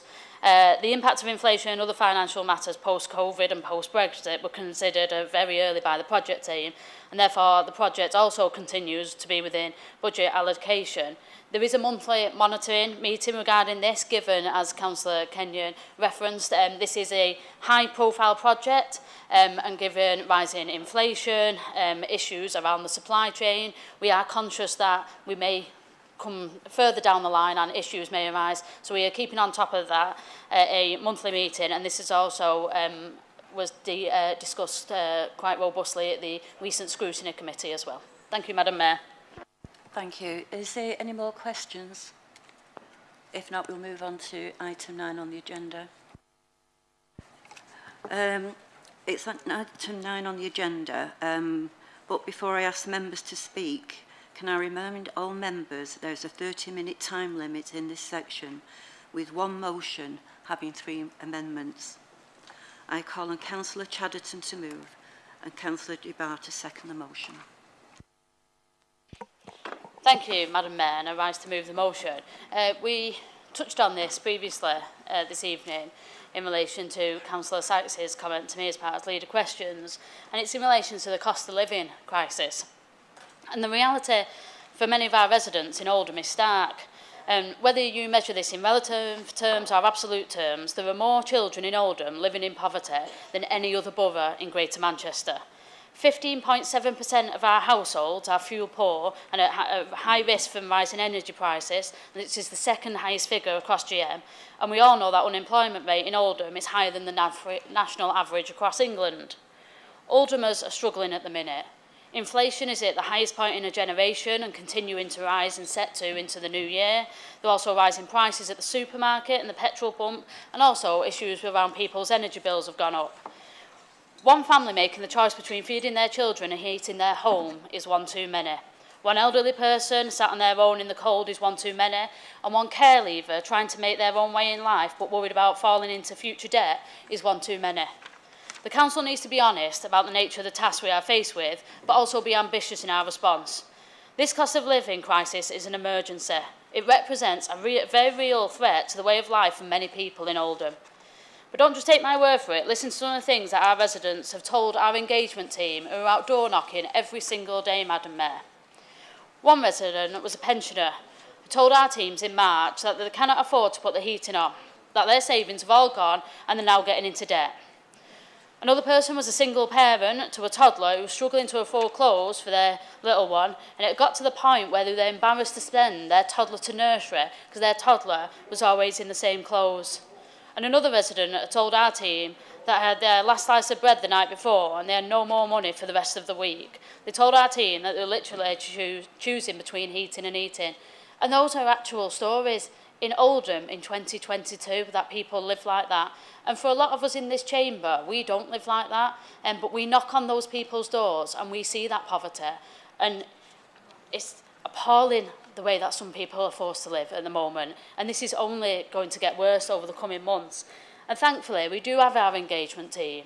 And our engagement team, you know, do support our residents, they arrange the support, they signpost these, the ones have respirants, but also many more every day to the right services.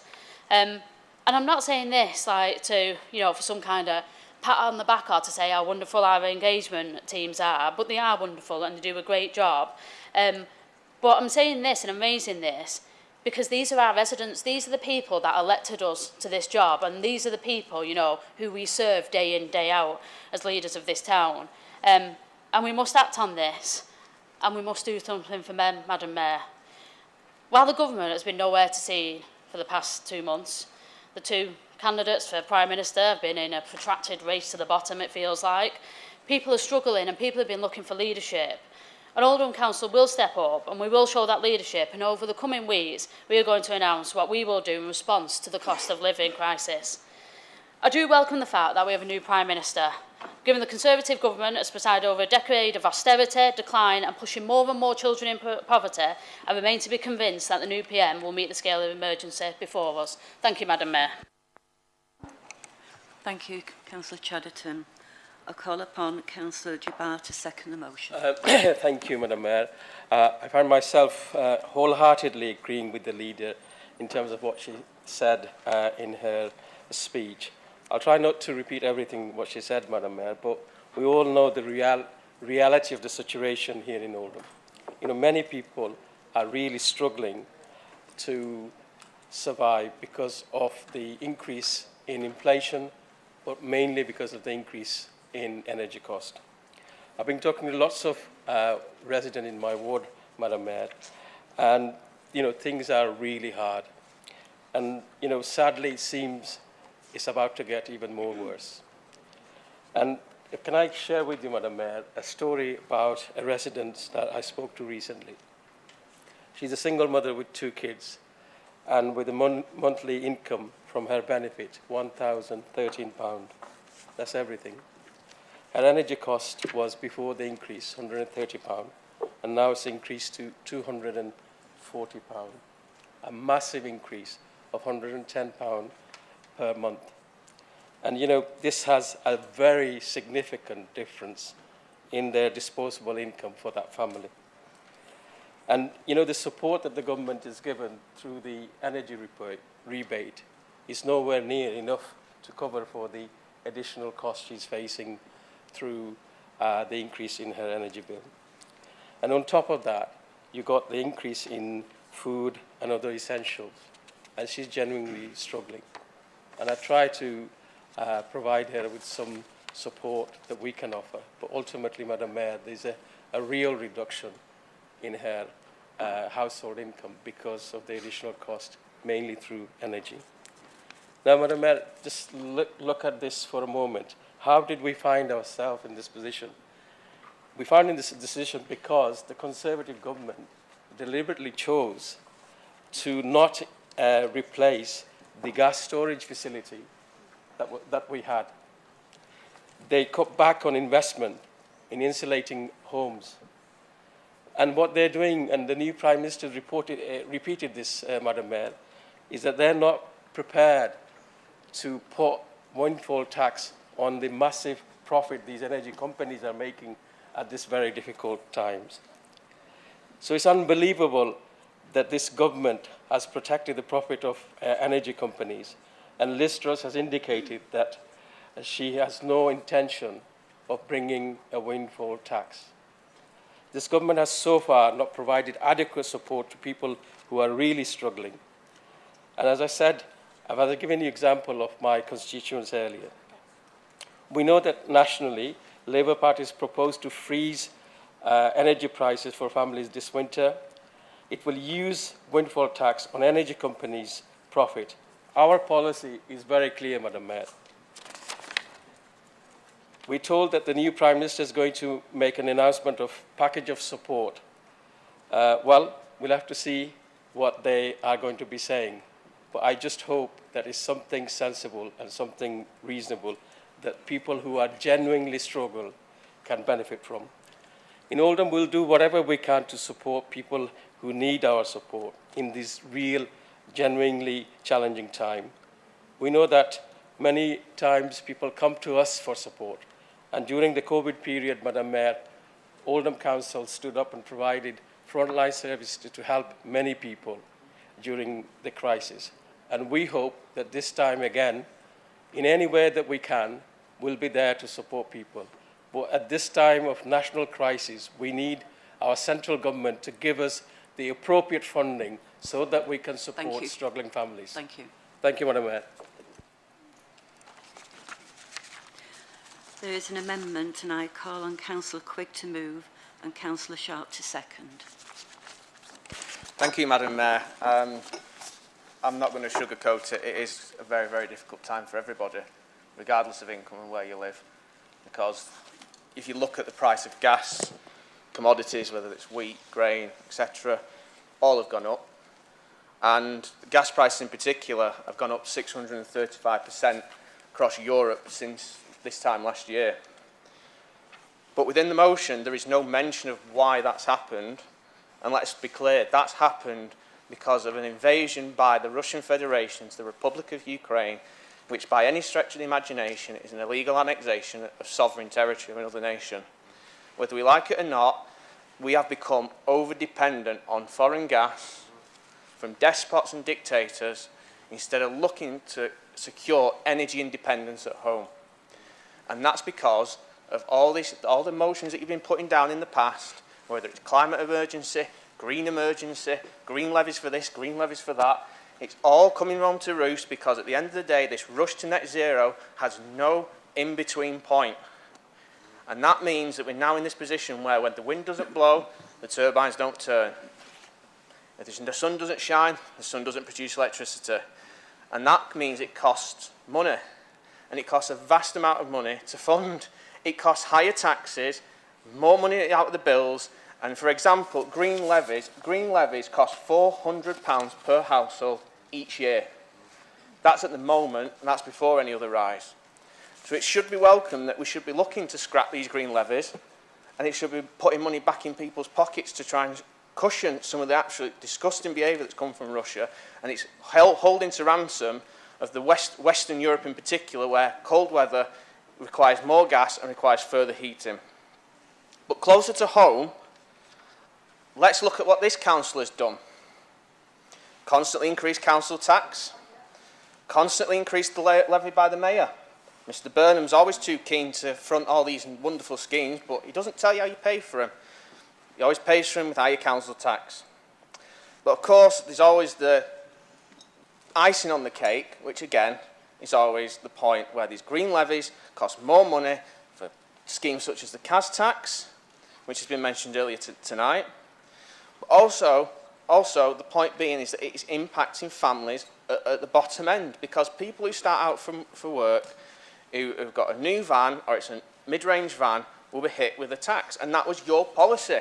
It was your policy that was going to hit people with £3,000, all for the sake of net zero. It wasn't our policy, it was yours.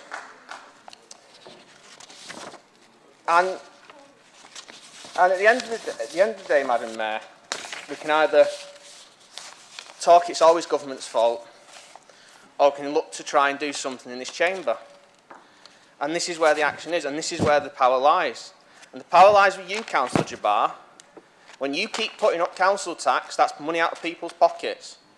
It's you that makes that decision, it's your administration that makes that decision, not us, you.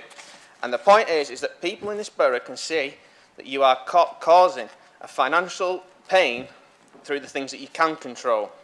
We can't control what Vladimir Putin's going to do.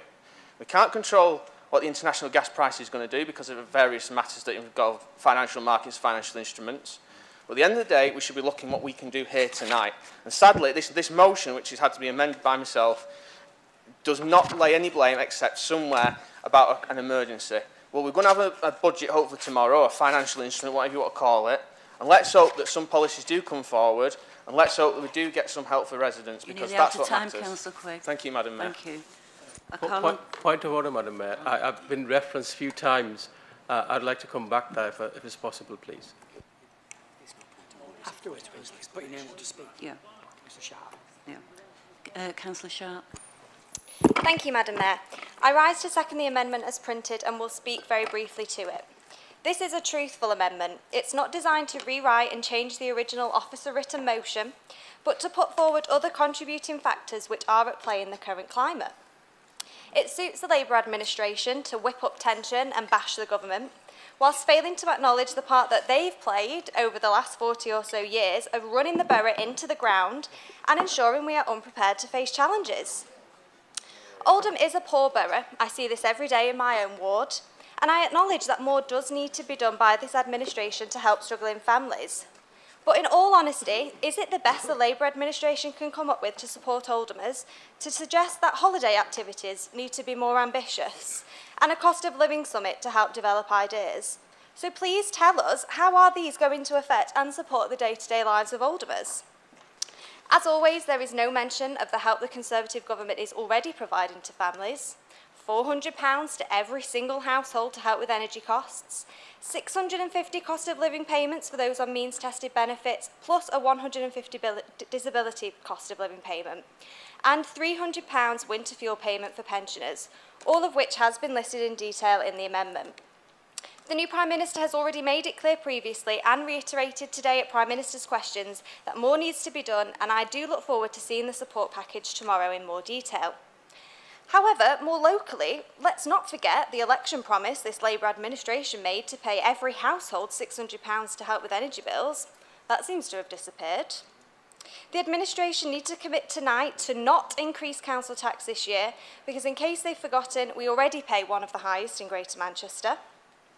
Of course, this amendment will be voted down tonight, but to finish up, I think this administration needs to look a little bit closer to home, roll up their sleeves and do a better job themselves instead of nitpicking, whinging and moaning about how bad things are when they are the ones in a position to do something about it.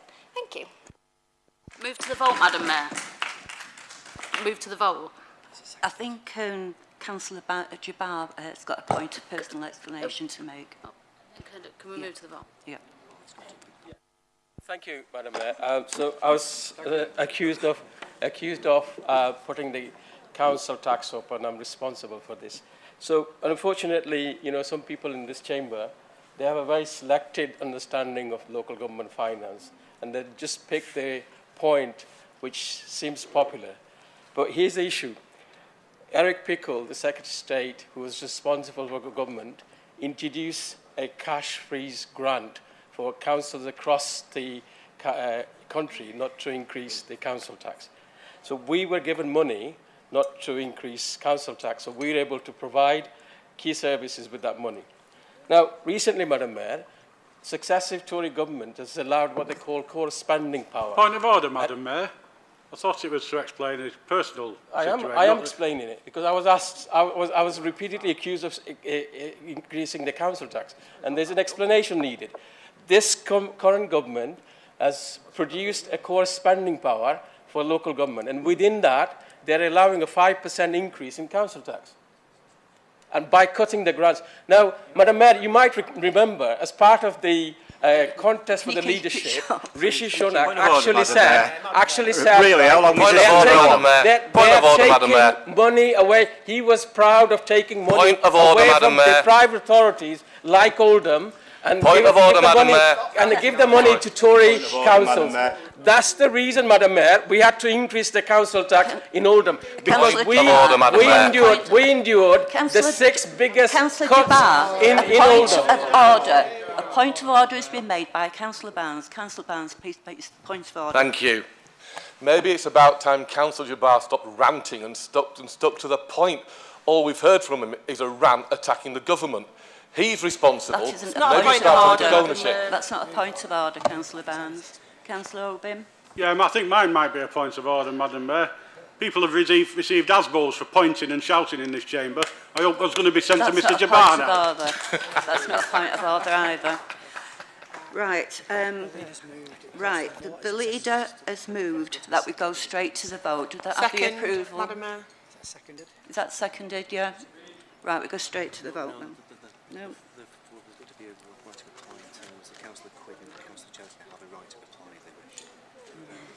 Madam Mayor, please can I request a recorded vote?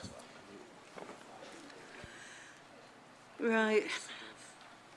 So, Councillor Quigg, you've got a right to reply. Thank you, Madam Mayor. We'll keep it brief, please. I'll keep it to the time limit, Madam Mayor. Councillor Jabbar, I won't go over the old ground, but you sign it off, you produce the budget, you present it here every year that you've been stood here. So it's Councillor Jabbar, apologies, Councillor Jabbar. You stand here every time you produce a budget, and it's you sign it off. The point is, Madam Mayor, we can either make a decision tonight about what we can do, which is either freeze council tax or stop increasing it, look to make things that matter to people here and make decisions here, about here and for here, or we can keep blaming the government, motion after motion after motion, and do nothing about it, or just writing a letter. It's like Hogwarts. It's like Harry Potter. You keep writing letters and it doesn't achieve anything. What about things that matter here? We need to start taking action here. And I'm sorry, Councillor Chatterton, it's your administration. You're the ones in power. Do something. Instead of having summits, do it. Take action this day. Do something. You keep saying to Liz Truss do something. Well, she is doing something. Within a week of in office, and in less than 3 days, she's actually doing something about it. You've had weeks and done nothing about it. It's not as if this inflation suddenly crept up on us. It's been there, and we've been talking about it, and economists have been talking about it. But the point is that this council chamber keeps refusing to take responsibility, and the administration in particular. And there's no point in us keep putting these motions down unless there's something in them that this council can actually action. And there's nothing in this motion that actually says that, and this is why we've had to put an amendment down. Now, we can either take responsibility, all of us as corporate parents, and do something to help the people of this town, or we don't. And we keep writing letters. And I'm sure Harry Caswell's probably sick of writing letters, but, it doesn't actually achieve anything unless we actually have action. And we've got 3 MPs who should be doing the job. Not necessarily just us, them as well. And they are the ones who are abdicating as much responsibility as this administration. So as far as I'm concerned, Madam Mayor, I think that this amendment, I hope people can support it, because it's about this town and what we can do in this council chamber. And if we keep pushing this out and saying it's nothing to do with us, Gov, let's talk about something else, let's write a letter, and then it gets parked and nothing gets done, then this will not help people who are struggling. And this is where we need to start coming back to basic principles. And whether we can either keep talking and keep going on, and there's enough hot air generated in this chamber, and I'm generating it here tonight, it doesn't actually help people. It's about action, and I hope, Councillor Chatterton, that there is a package that comes from the government, and it is hopefully on the way. But to declare an emergency doesn't actually mean you're taking action. Actually do something. Make a difference. When Councillor Jabbar, when you come to present the budget of this council, take action. You do not have to increase council tax. You do not have to cut services. You have to make sure the books balance. And that is down to this administration. It's not down to the opposition. They present their amendments or their alternative. It's down to yourselves.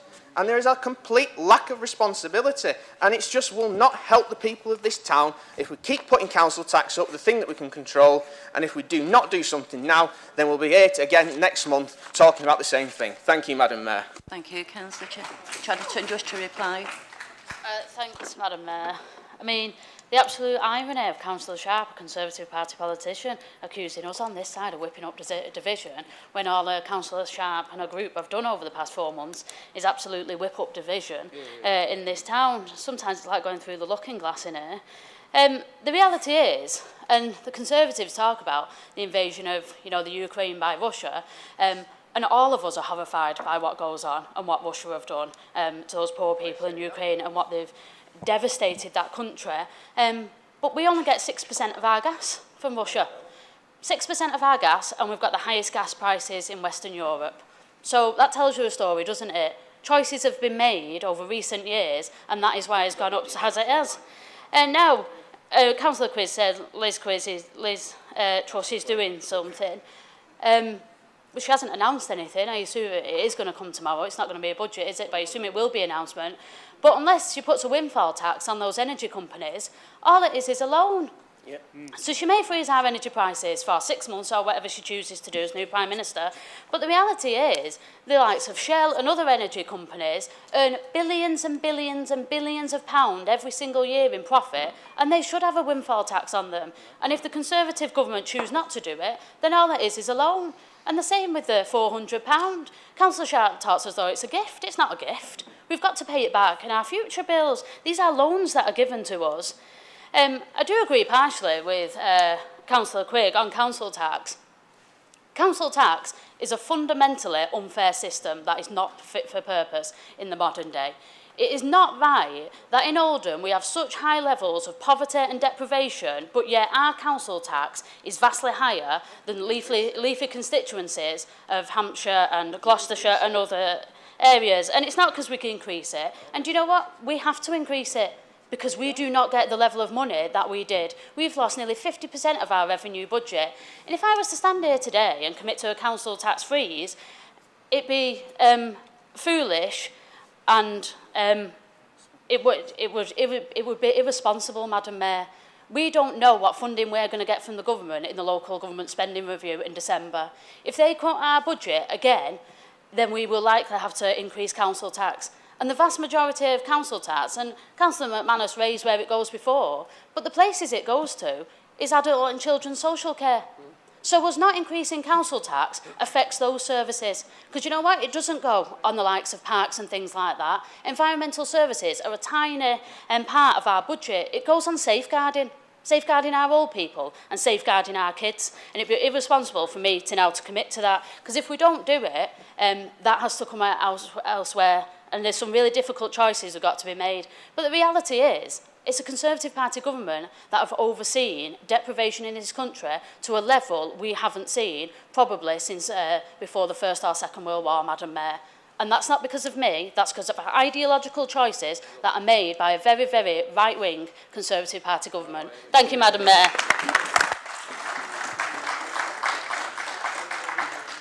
Mayor. Does Council agree the amendment? Those in favour? Those against? The amendment is lost. We've done quite badly on time with that one. Does anybody wish to go straight to the vote? Madam Mayor, reading through the lines, are you now telling me our 30 minutes are done? No, not the 30 minutes. I'm just saying, just for the sake of progress, we go straight to the vote on the motion. How long is left? 5 minutes on this section. I'll move to the vote, Madam Mayor. Yeah. Seconded? Seconded. Yeah. So we're agreed on the motion. Those in favour for? The original motion, yeah. Those against? No, the amendment was fallen, yeah. Any abstentions? Right, the motion's carried.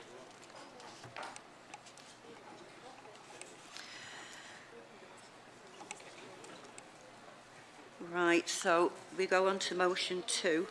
I call on Councillor Bashford to move and Councillor Machine to second the motion. And like I said, if you can just please keep to time. Thank you. Okay, thanks, Madam Mayor. Just seemed rather mundane this after that last debate, but I think that's the thing, isn't it? Some things that appear to be small are very important to people, and I think this is one of them. I don't think there can be many of us in certain parts of the town, or perhaps even all over the borough, who have been getting lots and lots of complaints about fireworks going off in the night or all hours of the day, almost every day, almost every evening. In fact, as I was writing this, well, thinking about it, they were going off. And we think we know where they're coming from. A lot of our residents think they know where they're coming from.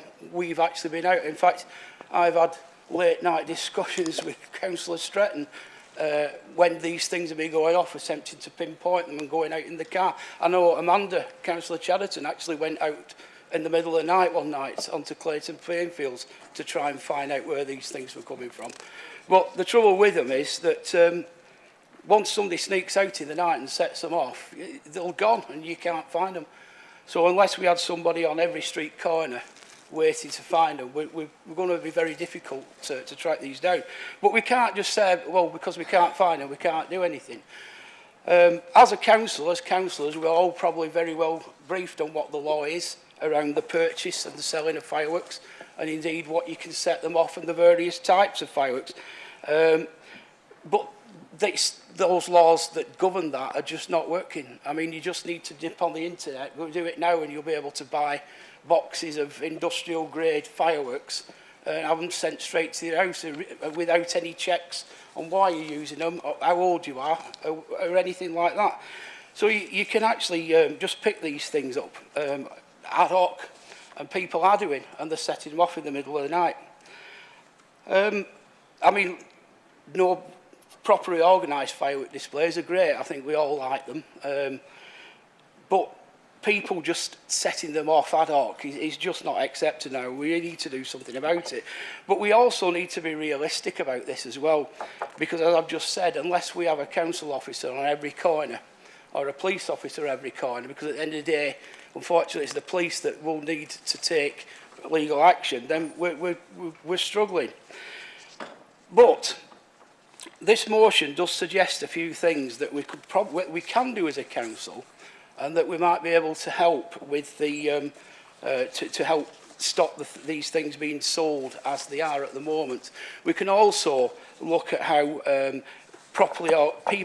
we will get people to let us know when they're being set off. We can also make it absolutely clear to event organisations and event organisers that remind them of the rules, get officers to go around, and just make them absolutely aware that we're determined to stamp this out with the methods we have. But unfortunately, we are going to have to go to the government for some things, because we don't make the law, the government make the law, and there are some things in this motion that we need the government to act on. Now, some people might say, well, we all have different views on what fireworks. Some people say, let's ban them all together. But there was a petition a couple of years ago, about 300,000 signatures went to the government. The government declined the banning on the grounds of economic reasons. And quite right, it was that the sale of these things might go underground if they were completely banned altogether. So I can see the lights come on. So the measures that we've put out in this motion, I think, will certainly help us to deal with this problem. So I would just urge everybody to please support this. Thank you, Madam Mayor. Thank you. Councillor Nasheem, we are very, very short of time. Would you be prepared to just formally second the motion? Yes, yeah. I was just going to reiterate what Councillor Steve Bashford was going to say. Thank you. I'll just second that motion. There is an amendment on this one, and I call on Councillor Woodvine to move and Councillor McManus to second. Are you prepared just to... All right. You withdrawing the amendment? I do, yes. Right, okay. So we can just go straight to... Amendment, there's two more amendments. Amendment 2. Oh, there's two, sorry. Amendment 2. Yeah, got it. There's an amendment to Councillor Quigg to move and Councillor Arnott to second. Are you also prepared just to formally move and second the amendment? I'll speak briefly, Madam Mayor, and then I'll move to the vote, if you don't mind. I'll speak briefly and move to the vote. Thank you, Madam Mayor. Councillor Bashford's absolutely right. People are ringing and getting annoyed about this, and it's getting worse and worse. And I've had telephone calls at 11:15, 12:45 from residents who are really, really upset about this. And one resident did contact me and say that people are absolutely fed up about this, that they're getting to the point where they will actively go out there and search themselves as a street patrol, which obviously I did report to the authorities. But part of the problem is that things aren't getting very much better because council officers and Greater Manchester Police are seemingly not working together, hence why we're putting this amendment down. And of course, as I say in the amendment, Madam Mayor, there is powers there to act. We can use them, and let's try and do something about it, and the licensing committee in particular. But of course, as Councillor Bashford has pointed out, the internet is a massive, massive market for this, and it's completely unregulated. So, of course, Point of order, Madam Mayor. We're now at the end of 30 minutes for this section. all 4 group leaders sat in a meeting and agreed the timings for this. So you need to put stuff to the vote, otherwise you're going to break the rules we all agreed only yesterday. Yeah. Councillor Arnott, can you finally just second the amendment? Second, move to vote, Madam Mayor. Thank you. So, amendment. So, those in favour of the amendment? Those against? Those against? The amendment is lost. Any abstentions? The amendment's lost. The amendment's lost. Amendment 3, moved, seconded. So, we've actually got a third amendment on this one. Happy to move, Madam Mayor. Thank you. And Councillor Gloucester? Second, Madam Mayor. Thank you. So we now go straight to the vote on the original motion. No, on the amendment. On the amendments. I thought we'd just done that. No, it's Amendment 3. So, those in favour of Amendment 3? So those in favour of Amendment 3, those for? Those against? That's carried. So now we're in a bit of a dash. The motion as amended. So the motion is amended. Those for? Those against? Abstentions? It's carried as amended. Thank you. Making me old, all them amendments. So we've got some...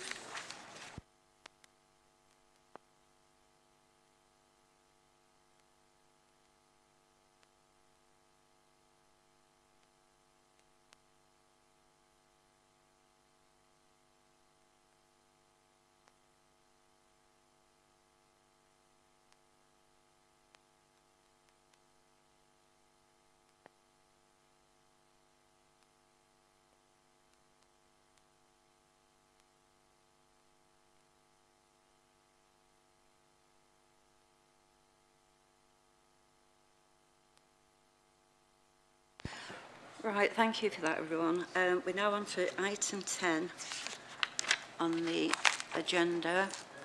And may I remind members about this section at this meeting affords 10 minutes to each opposition motion, and we will be keeping within those time limits, including amendments.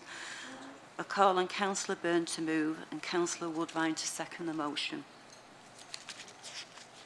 Thank you, Madam Mayor. Knocking the place apart. Thank you.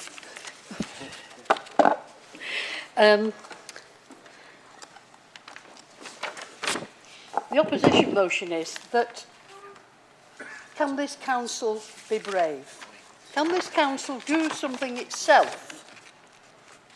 And I want to say that the council knows that it has the power, this council has the power to act on the reduction of speed on country roads from the national speed limit of 50/60 miles an hour, which has remained in place since 1977.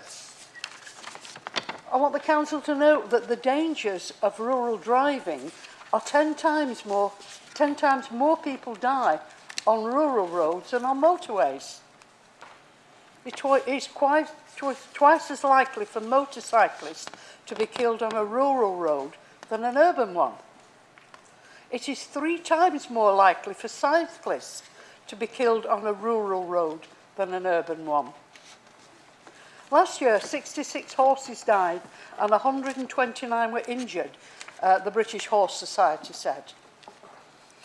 I want the council to recognise that local authorities have the power to change the speed limit, but until now they have done this piecemeal in response to traffic accidents.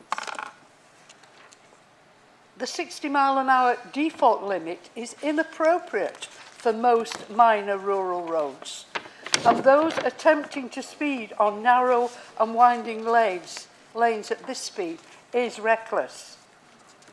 British Cycling, the sport's governing body, urged the government to cut the speed limit on thousands of miles of roads without white centre markings.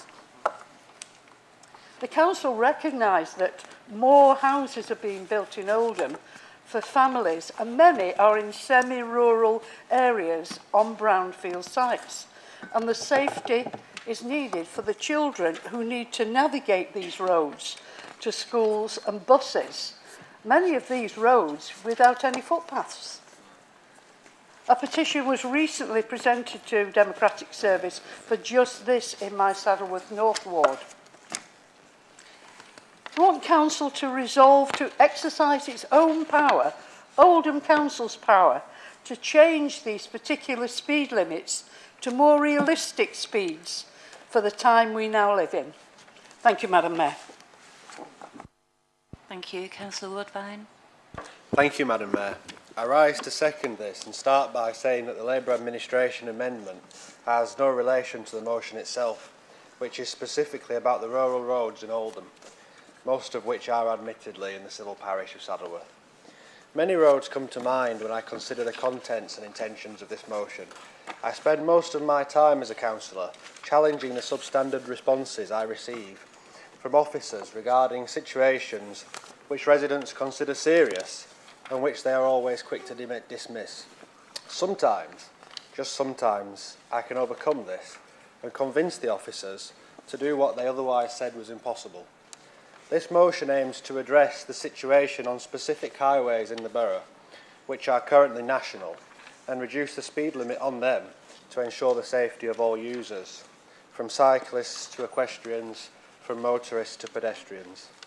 The amendment suggests that this council does not take the safety of its residents and visitors seriously, and it further suggests that they are dismissing the concerns of those who have campaigned for the said reduction on certain roads. Was presenting the petition which Councillor Byrne just referenced to the council at the last meeting pointless? Labour are once again sending out the message to the Metropolitan Borough that they are going to completely ignore their genuine concerns for the safety of themselves and, more importantly, their children and grandchildren. I would encourage all elected members to support this, to reduce the speed limits on rural roads in the borough and support the cause of complete safety. A particular example comes to mind, which I raised, and interventions to lower the speed limit were refused by highways because it would set a precedent.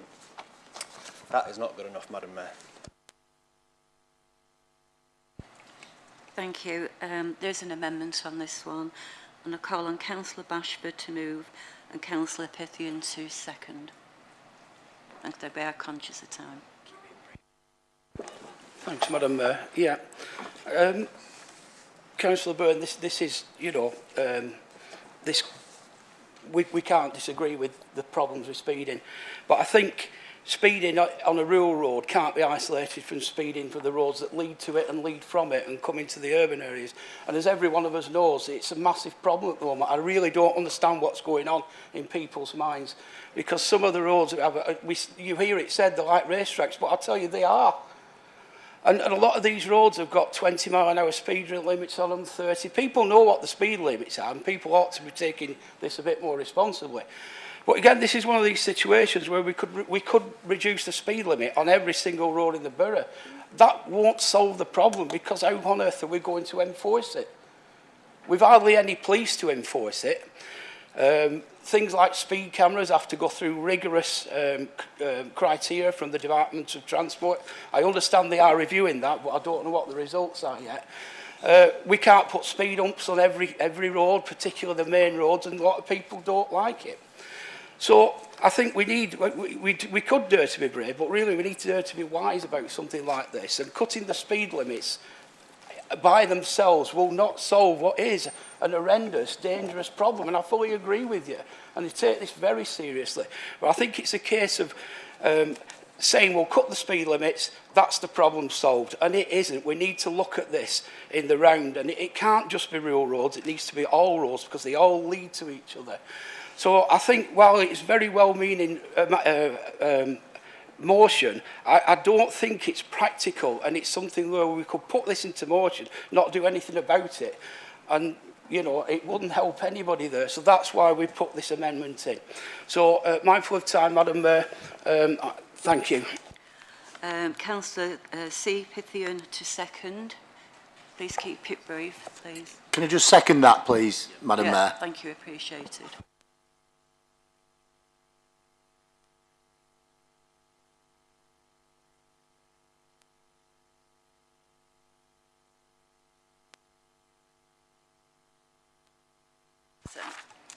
Councillor Gloucester's indicated he wants to speak on the amendment. Yeah, Madam Mayor, thanks. If I could just speak briefly on the amendment. Just in relation to, there's a correction that needs to be made, because the national speed limit isn't 50 and 60, it's 60 on a single carriageway and 70 on a dual carriageway. So that's incorrect in the original motion. But I would say that as a group, we support the amendment, but we do not support the original motion, because the original motion, unfortunately, is theoretically just not capable of being achieved. And in fairness, Councillor Woodbine, who is a member of the Traffic Regulation Order Committee with me, should understand about traffic regulation orders and what is required to achieve this. So, unfortunately, we can't support the motion, but we will support the amendment. But I would also point out one last thing, Madam Mayor, is, you know, if you can't support 20's plenty, which is something that we brought in for residential streets in Oldham, and that wasn't supported, then, you know, why this? Thank you, Madam Mayor. Thank you. Councillor Lancaster, you're out of time. Councillor Byrne, do you wish to reply, but could you keep it brief, please? I will keep it brief, Madam Mayor. Thank you very much. My motion really was to get this council to understand that there are certain things that we can do. We can do ourselves. We don't have to wait for Greater Manchester or for a national change. I can take Councillor Gloucester to a 50-mile-an-hour sign, which is still there. That's why I put 50 to 60. No, I can take them. It was done in all seriousness, unless I'm towing a trailer. That's not recommended round Thurston Clough, I can tell you. So that was why I wanted the council to recognise that we don't have to follow here. We can lead in certain situations. It may be where Councillor Bashford is suggesting throughout the borough, but I was homing in on rural roads, because there we have no footpaths, and we do have a speed limit which is reckless. Thank you. Thank you, Madam Mayor. Councillor Bashford, you do have a right to reply, but can I just... Can I just be very brief, Madam Mayor? No, very, very brief. Okay. No, it won't. Point of order, Madam Mayor. We've gone past 10 minutes on this item. We all Yeah. agreed. We'd go to the vote. Wouldn't allow any more speakers. Thank you. You've got to stick to the rules, please. On the amendment. Right, so we're now going to go to the vote on the amendment. All those in favour?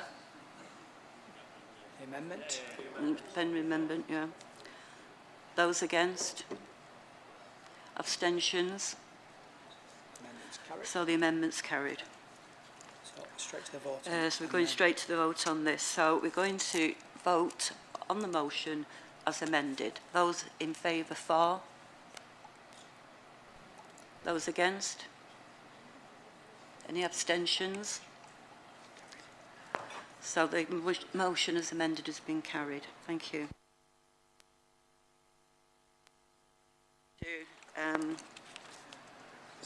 Motion 2, that's Councillor Hamblett to move and Councillor Marland to second the motion. So Councillor Hamblett. Thank you, Madam Mayor. I rise tonight to bring this motion before you and Council. And I know it's been widely discussed this evening, and I'm sure it will be an extremely hot topic, or probably a warm topic anyway, as the weeks and months progress. I think it's sad that in a relatively wealthy country such as ours, sixth nation, rich sixth nation in the world, desperate measures are being thought up and called for.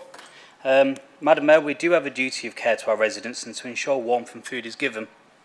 Surely now the need for our local facilities and public buildings being open and offered as a space for both safety and warmth is needed more than ever.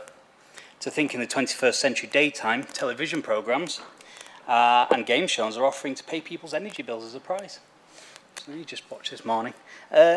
Yet, I know many of our residents, especially those who are elderly, disabled and on lower incomes, either choose to heat or eat, as we've also discussed this evening. And such decisions will only grow due to the oncoming winter. I know many good folk throughout the borough are wrapping up in duffel coats, blankets, duvets and dressing gowns just to keep warm for fear of turning on the heat and any electricity. Oldham Academy North has been on the BBC today. Their head teacher's saying that the pupils going to school to come for warmth and food, which is the only time they get, as families at home are struggling to pay, and that was this morning. We should be offering as much as possible for our residents, old and young, with the support wherever possible. Being offered for such heating, food and advice regarding their bills, we can support them with practical solutions, and we can do to help our residents get through the winter months. We do know that some former ministers and a former Prime Minister offer bizarre ideas, putting heat reflectors behind radiators and switching kettle brands to save on pennies or you know, how much it will be off their bills. But I do welcome a fresh change in government and the Conservatives' new PM pledge to help every resident up and down the country in terms of the rising energy prices, though we still actually don't know what the detail is of that and whether or not that will actually happen. But we wait in hope, and our residents do the same.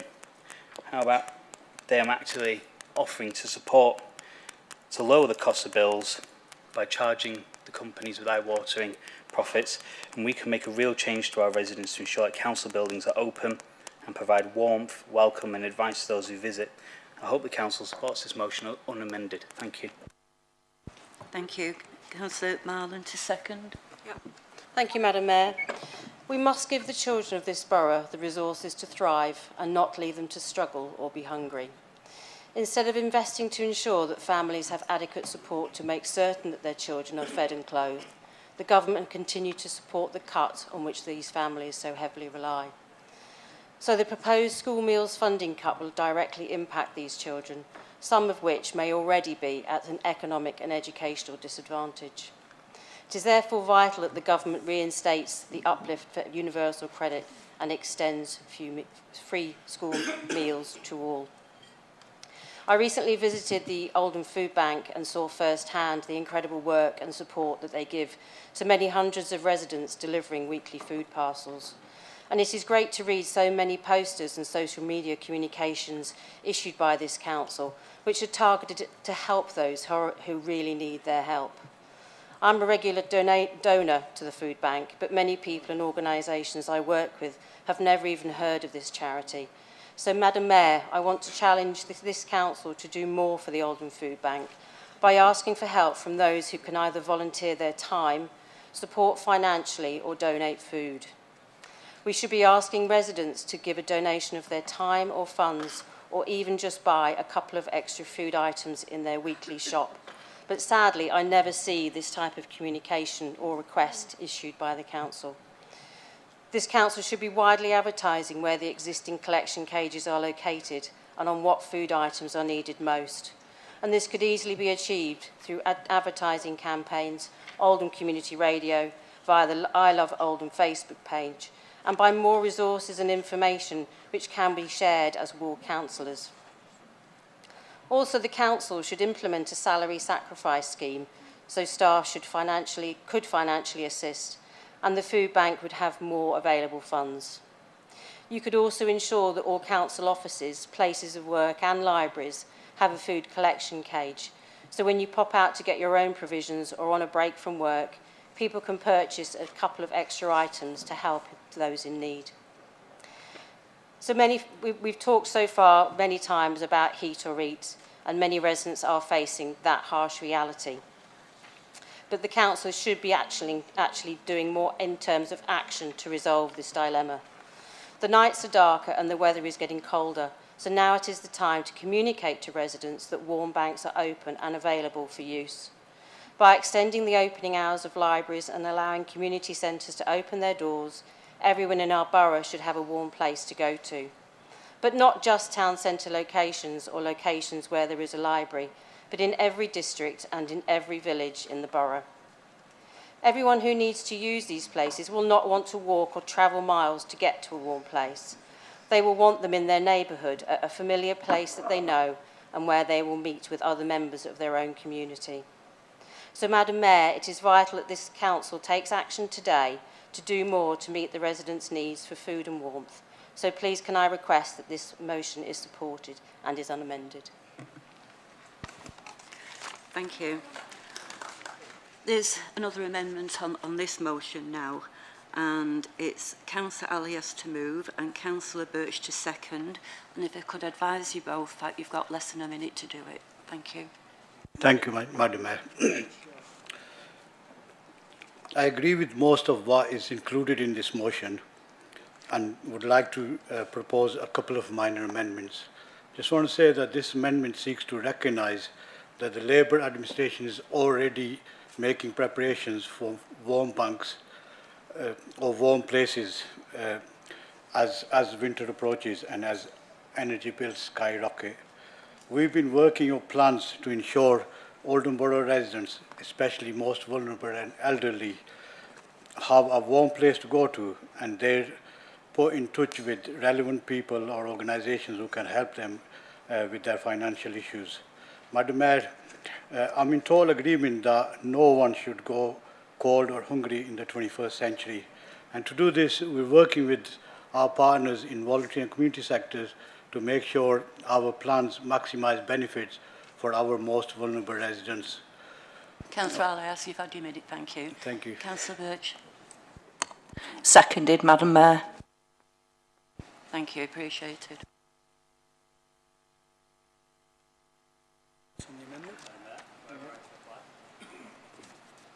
Yes. Thank you, Madam Mayor, and thank you, Councillor Alias, for your amendment. Although I actually went to see the public health team earlier this afternoon. They said that they do not have a report on warm banks at present, but this is something that's being considered as part of our cost of living response. So in actual fact, you don't actually have a plan yet. So it's just in thought. Just a point of clarification, just because every officer of the council hasn't seen a paper doesn't mean there isn't a plan, Madam Mayor. Thank you.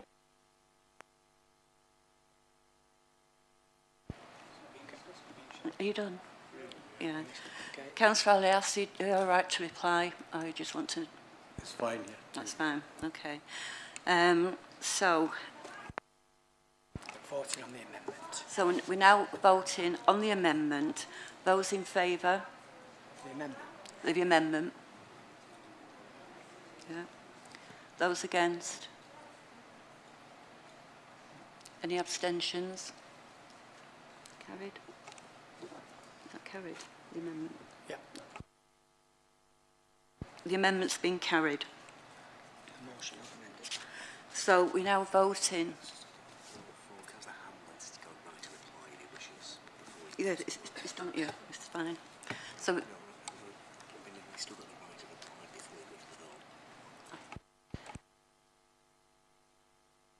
Just go to the vote. we're now voting on the motion as amended. Those in favour for? Those against? Any abstentions? So the motion as amended is carried. We now go to motion 3, and I call on Councillor Holbein to move and Councillor Wilkinson to second the motion. And as other members, you know, if you can keep to your time, that would be appreciated. Thank you. Thank you, Madam Mayor. We'll keep it sweet. Thankfully, this time there's no amendments in this motion. I rise to put our motion forward. Let me first say that I make no apologies for bringing forward this motion. It has been here before. It was voted down last time. The Fails Independent Party, we're committed as a team to push for this motion and to push for justice for the survivors as long as it takes. So even if it does get voted down today, we'll keep coming back. And hopefully, once the power has shifted in this chamber, we'll get somewhere. I'd just like to blunt some answers that are bound to come out before I start my motion. with respect to the Liberal Democrats and their letter they've had from the Home Office, it's not for the opposition to ask the Home Office to come in, and I'm sure if the full council was to ask the Home Office and demand an inquiry, it would be given. Yep. And before the Leader of the Council stands up again and makes any faux pas about discussions that she's had with survivors and how it may or may not have affected their lives, I am aware that one of the survivors she spoke to has asked her directly to vote for this because the survivors themselves want a full public independent inquiry into the matter. The review that we received in June highlighted multiple failings, and while we reluctantly accept Greater Manchester Police's Operation Sherwood, which is going after the criminals and the perpetrators, we expect results from that, and for now we'll keep an eye on it and demand to see them results. But an independent public inquiry is needed to look into the council failings. We're now some months, 3 months after the review was published. We've still had no accountability for members or officers at this place. We've no idea if any member or officer of this council has any culpability. And it's still possible that people responsible for these failings are in office or position, and that isn't right. That's what an independent public inquiry needs to find out. These people need to be brought forward. And until we've had that, we can't move on. We would just be closing the door on what's gone before without really addressing it. So I'm asking this council again, and the councillors, to consider the survivors. And I'll remind them tonight, there is some survivors in here watching you vote. Please let us get to the truth. Voting against this inquiry is in itself a cover-up, I believe. Does voting against it say that some people are scared of what we'll find? That maybe they knew? I'm asking, in particular, the Labour councils, the administration councils, to vote not with your party or how your leaders ask you to vote tonight, but to vote with your conscience and to vote for what your constituents are going to want, because they're the people that have put you here. And if you don't vote for it, they may be the people that take you away from here. In the last few weeks, I've been contacted by a lot of people who have supported us and are glad that what we are doing in bringing this to the fore and trying to get justice for the victims. One of the people that's contacted me is a lovely Muslim lady who I've spoken to a couple of times. She thanked me and she thanked our team and the other people for pushing this, for pursuing the inquiry and fighting for these young and vulnerable girls. She said until an inquiry is done and until all the truth is out, the finger of suspicion falls on her community and it's not fair on her community, and I totally agree. She also asked a question which I'm going to leave with you, and I did debate on not... You're out of time, Councillor Oldham. Extension, please. Extension. I've got a sentence left that's very important. You was one of the people who okay. agreed to no extension. Okay. That's ridiculous. Listen to second, please. I second the motion, Madam Mayor. I'll just complete where my colleague, Councillor Holbin, was up to. She asked a question which is somewhat controversial in a way.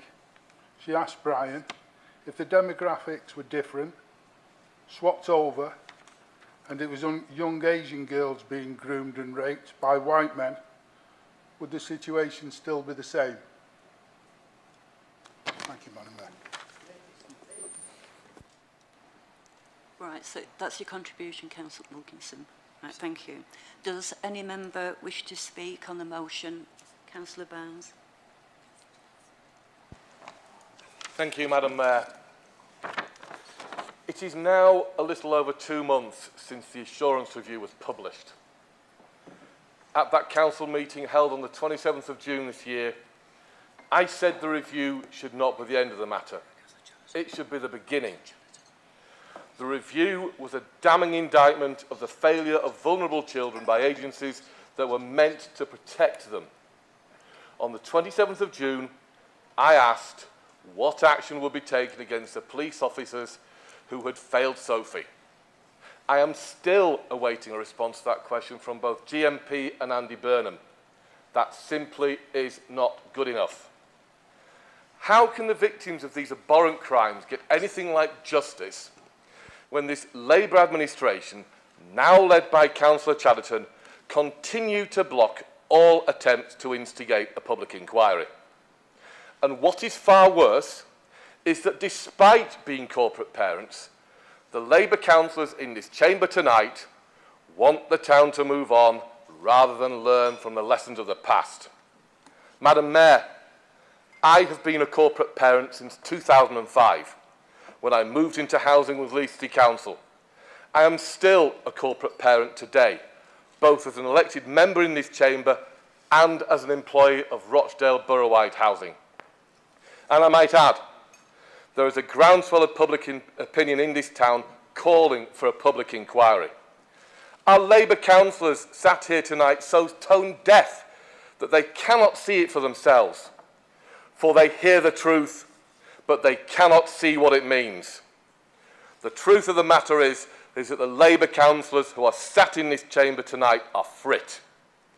They are more concerned about their own positions than tackling the evil of the gang rape of vulnerable children. What are they afraid of? Who are they trying to protect? Madam Mayor, if the Labour Party was serious about this matter, it would allow sunlight to be the best disinfectant and allow a public inquiry in order to achieve justice for all victims. It saddens me that they cannot see how they are failing the victims time and again. And let me be clear, Councillor Fithian, this is not about cost, it's about victims, and you should hang your head in shame that you think it's about cost. It's not, that just isn't right. You can't do that with victims. A public inquiry should be the starting point whereby the council does not set its own terms of reference. The terms of reference should be set by government. How can we as a town move forward when we have not yet learned the lessons of the past? That is why the cross-party steering group should work alongside the public inquiry as a conduit between the inquiry team, council officers and elected representatives. That is why I am proud to continue the fight for a public inquiry so that justice can finally be achieved for all victims of these abhorrent crimes. Thank you, Madam Mayor. Thank you, Councillor Barnes. I've got Councillor Chatterton and Councillor Alamdine who's indicated they want to speak. Thanks, Madam Mayor. I suppose it's more a point of, personal clarification. I mean, everybody knows we are going to vote against this motion. We voted against it last time, and, we're open about what our position is on this. And Councillor Barnes and I suppose Councillor Holborn have said it. Councillor Barnes and Councillor Holborn have said it. And we're all elected, and the reality is, I make a decision and we make a decision on what we choose to do. And of course, I'm not the judge and jury about whether that will be a successful decision or not. And next May, the people of Royton will decide whether we should do that or not. So just in terms of, the video that has circulated on Facebook. So, as I said there, I have spoken to some victims.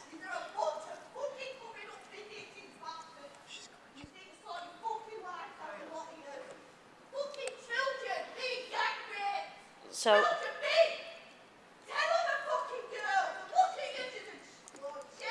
sit down.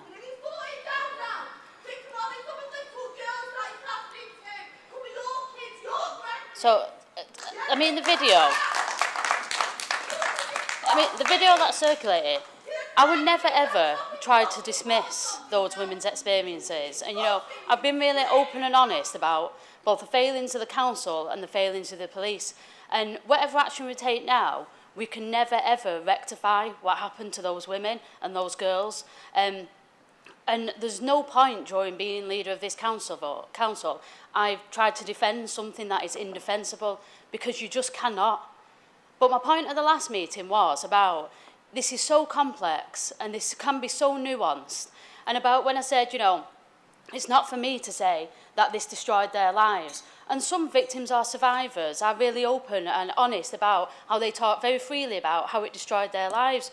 But some other victims I've spoken to don't like to use that language because they think some of that pushes back onto their abuser and takes power away from them.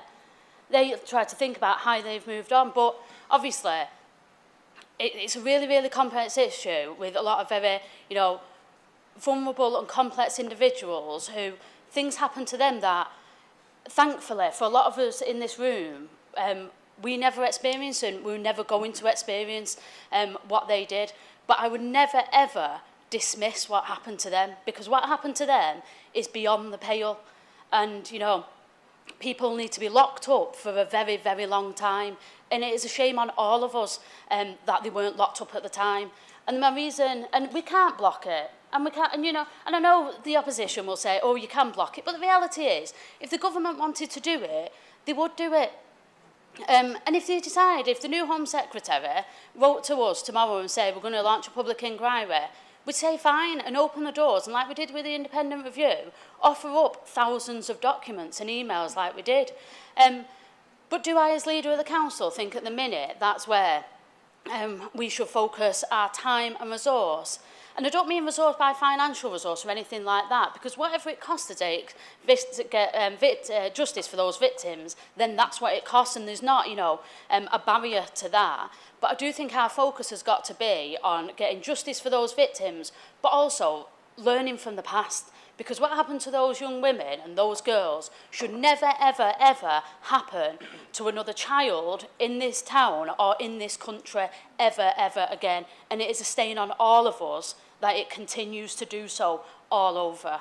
And I just wanted to say that, Madam Mayor, because I would never, ever dismiss their experiences. And I know people use it in a way to, you know, like make a party political point, which I find appalling. But I just wanted to make that clarification. Thank you, Madam Mayor. Sorry. Councillor Andini.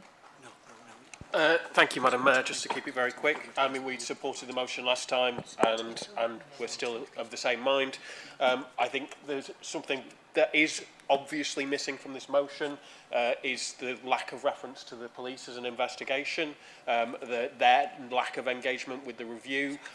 Said that last time. It is still the case that they did not get involved, they have not been held responsible, and they should be. I will say it's very good of the council to waive the 6-month rule so that this could be debated again. What I hope that we see is that the steering group, because the steering group has now been set up, so again, the motion doesn't refer to that. You know, I want to see that. It doesn't. It's got. We're debating later its terms of reference, so it already exists in a different format. So, you know, that motion doesn't work. But still, you know, we support the principle of this. It should go further in certain respects. It needs to be changed in certain respects. Because, as Amanda Chen did just say at the end, the most important thing is justice for these people and to make sure that it doesn't happen again. So we would support anything that helped that. Thank you. Councillor Holbin, do you wish to have a right to reply? Oh, yes, thank you, Madam Mayor. Just a couple of points to emphasise what I said before, but also to say to Councillor Chatterton, we can't learn from the past, Councillor, until we've delved into the past and found out what gone on. And yes, you are defending the indefensible by voting this down. I'm disappointed, but not surprised by what's come from the Labour administration side up to now. But after all, if their last Labour Prime Minister dismisses it and says it's a victim's choice and the police shouldn't get involved, and a Labour MP can say that victims should shut their mouths for the sake of diversity, why should we expect anything different from Oldham Labour councillors? Well said.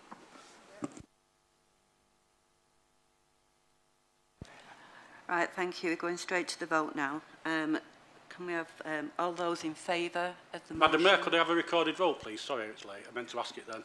Yeah. So we've got a recorded... have we got enough?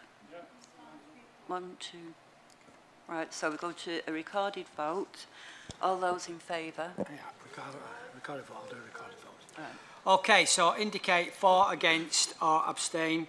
So I'll start with Councillor Ahmed, Councillor Akhtar, Councillor Al-Hamdini, for, Councillor Ali, Councillor Alias, Councillor Arnott, Councillor Azad, Councillor Ball, Councillor Barnes, for, Councillor Bashforth Marie, Councillor Bashforth Stephen, Councillor Birch.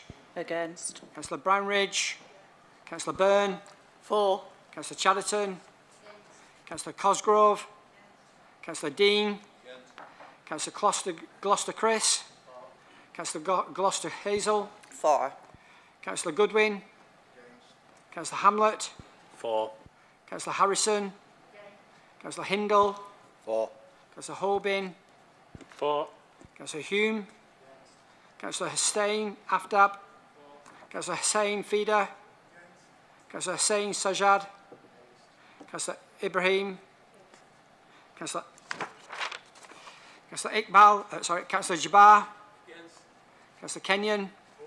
Councillor Lancaster. Councillor Marland. For. Councillor McLaren. Councillor McManus. Councillor Moores. Councillor Munro. Councillor Murphy. Councillor Mushtaq. Councillor Nasheen. Councillor Fithian Clint. Councillor Fithian Kyle. Councillor Quigg. For. Councillor Ria. For. Councillor Salamat. Councillor Sharp. For. Councillor Stretton. Councillor Surgeon. Councillor Sykes.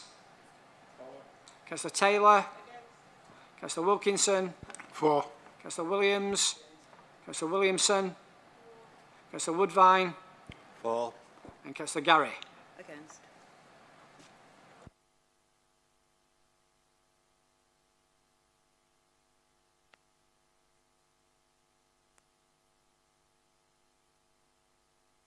So that was 24 for and 31 against. So the motion is lost.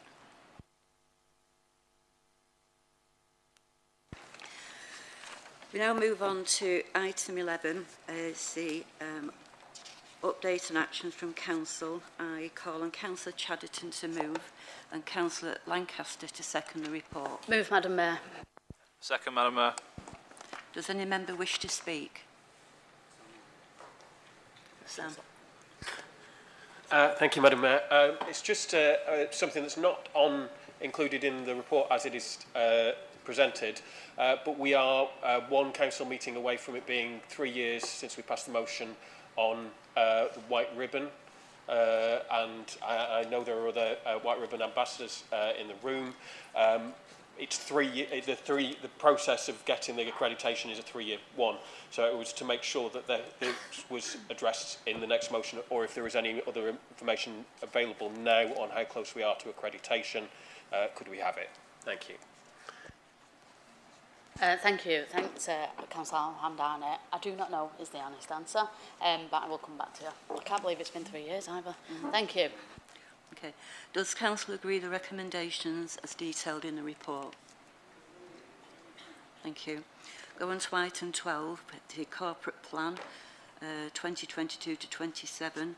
I'll call on Councillor Chatterton to move and Councillor Jabbar to second the report.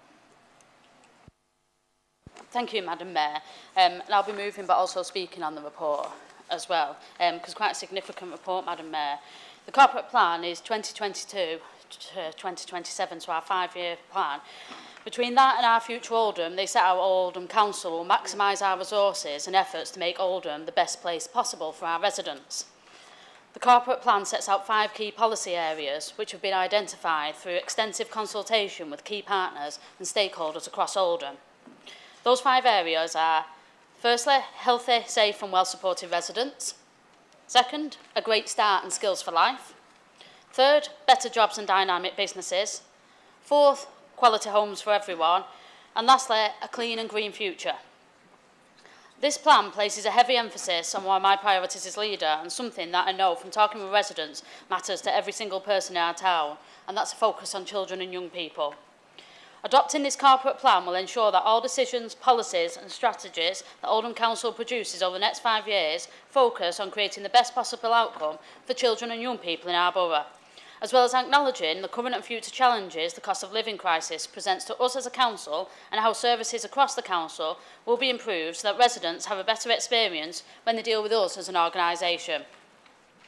And in the same vein with our future Oldham, it details how we'll build on these priorities with our major partner organisations. We've been meeting with our key partners in the business community, the NHS, the education sector, the VCFSE sector, and we've had fantastic engagement for all of our partners who are committed to uplifting every resident and delivering for every single one of those residents. And if I may, Madam Mayor, briefly, I'll turn to my own portfolio, which is housing and regeneration, and talk about the difference the plans will make there. As mentioned previously, a key issue that arose out of our consultations in creating both of these plans was a desire to create good quality homes for all Oldhamers. So we'll do this by delivering high quality homes across Oldham that meet our residents' needs. We'll work with colleagues in Greater Manchester to build on the successful Bed Every Night project, and we'll roll out our tenants charter and landlord licensing to improve the quality of our private rented sector. And as I've mentioned already a few times tonight, we are delivering on our regeneration plans in the town centre. Through our Creating a Better Place programme, work is underway in the town centre to repurpose our town centre with a renewed cultural economy and more jobs by redeveloping Spindles, a new town centre park, a new community use for the old library, and creating enterprise hubs to help all those ambitious Oldhamers who want to start their own businesses. By making Oldham a more attractive place for businesses to invest and providing Oldhamers with the homes they need to stay in the borough, we can really move towards uplifting every resident and create opportunities for young people to plan whole lives and careers in Oldham. Thank you, Madam Mayor, and I move the report. Thank you, Councillor Jabbar. Thank you, Madam Mayor. I rise to second this report. And doing so, if I can just please concentrate on the green and clean future, which is mentioned in page 130 of the report. Madam Mayor, today we've heard quite a lot of questions from the public and councillor colleagues here regarding climate change and renewable energy and what we're doing about it and how we can clean the air that the borough we live in, and also how we can reduce carbon emission and produce power from renewable technologies. And this plan sets out our vision, Madam Mayor. So we want to be the greenest borough in Greater Manchester, and we were the first local authority in the country to adopt the Green New Deal. Our ambition is to become carbon neutral by 2030 as a borough, and as you've heard, we're doing things like looking at a district heating system, which hopefully, when it's developed, will provide heating for the whole of the town centre. We're also looking at investing in our assets where possible, Madam Mayor, to install solar panels. We're looking at installing a ground-mounted solar array. At the moment, we're looking at the feasibility of that, and hopefully, when the business case is returned, we'll be able to go ahead and install that solar farm to produce power from the sunlight to power our buildings or assets nearby. So, Madam Mayor, it's quite an ambitious and forward-looking plan. And I know the opposition, particularly the Lib Dems, have been very keen in this area, and I welcome their support. In the past, Sam has regularly asked questions on this topic, Madam Mayor, and I'm grateful for that. I think what I'm trying to say, that this plan actually sets out a very clear vision in terms of climate change, in terms of creating renewable energy projects.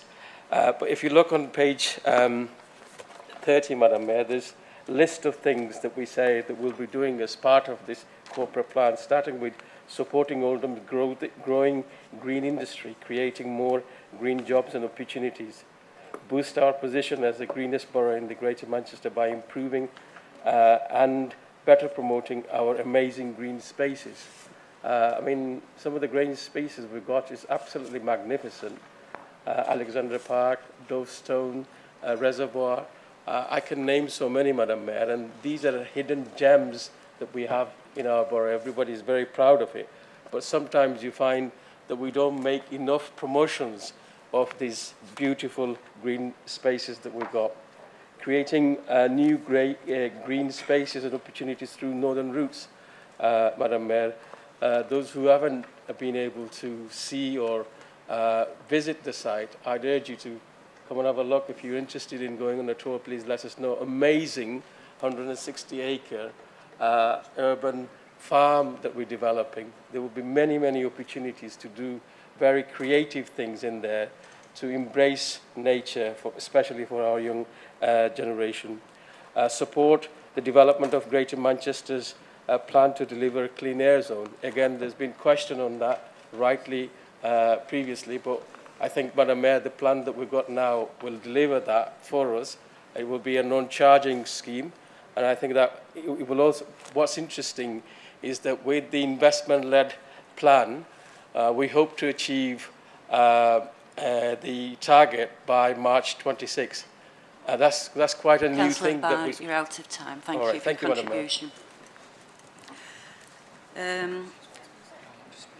The next question is, any members wish to speak? And I've got quite a few names down at the moment. I've got Stretton, Ali, Akbar, Kenyon, Taylor, Mushtaq, Moore and Brownridge. Obviously, depending on time, if you're brief enough and just being concise with your point, if we do run out of time on this section, the latter speakers will after we go the chance. Thank you. So the first, Councillor Stretton, please. Sorry, Madam Mayor, can I just ask just a point of clarification. So how long is this timed for? So how long is this timed for? Because Madam Mayor said if we like not. Oh, 30 minutes. Oh, right, okay. Thank you. Up to 30 minutes. Yeah. Just a few items to go through on the agenda. Councillor Stretton, thank you. I welcome the commitments in the corporate plan and our future Oldham to creating a borough with cleaner and greener streets. We will deliver these cleaner and greener streets through the continued rollout and further development of the immensely popular Don't Trash Oldham scheme. Our main focus now will be on enforcement for those who blight our streets with litter and fly tipping. We'll do more to support our residents with recycling. As the leader mentioned, children and young people are the thread running through both of these plans, and the corporate plan sets out exactly why this matters to them. Oldhamers of all ages want to be proud of their neighbourhoods, and Don't Trash Oldham is an integral part of bringing back some of that community and civic pride for our younger residents. Place-based working is one of those public sector phases that perhaps residents don't understand, but what we're talking about is working at a district level or a neighbourhood level, and this is exactly what our residents want the council to do. People want services to be tailored to the needs of the places where they live. I'm sure colleagues will agree with me that the needs of areas in Hollingwood and Chadderton can differ as much as the needs between Hollingwood and some of our villages in Saddleworth, even though they're much closer. Some services will always need to be delivered centrally, but as much as possible we'll aim to do more locally and meet people where they live across our 5 districts. The pandemic highlighted how well the council and its partners can work together when there is an urgent need to do so. So we aim to bring council services and partners in the public sector, like the NHS, schools, housing providers and the police, closer together to provide community hubs in each district so people don't have to travel far. And we'll work with the Greater Manchester VCFSE Accord by working with the voluntary community, faith and social enterprise sector to build upon our already strong relationships to best make use of their understanding and links to communities in Oldham. We know now more than ever, because of the cost of living crisis, just how much of a barrier the cost of transport can be for people needing to access services. So I'm sure colleagues across the chamber are grateful that measures have been brought in by the Greater Manchester Combined Authority and our very own Councillor Chadderton as the City Region's cost of living lead to cap bus fares this week. And finally, we'll be taking a community-centred and preventative approach to public services in order to reduce the need, as this will benefit everyone in Oldham. It's better for the public purse to get ahead of issues than it is to deal with them down the line. And more often than not, it's better for the individuals too. As the corporate plan points out, early help will look different in different parts of the borough. We are committed to weaving all of this together and delivering the best service for our residents. and best value for money for council taxpayers. Thank you. There's 5 items on the agenda. Whilst this section is actually timed, there's still 5 items. So I don't think we're going to get through all the speakers, as you can appreciate. So we'll go with Councillor Ali, Councillor Akhtar, and stop with Councillor Kenyon. Thank you.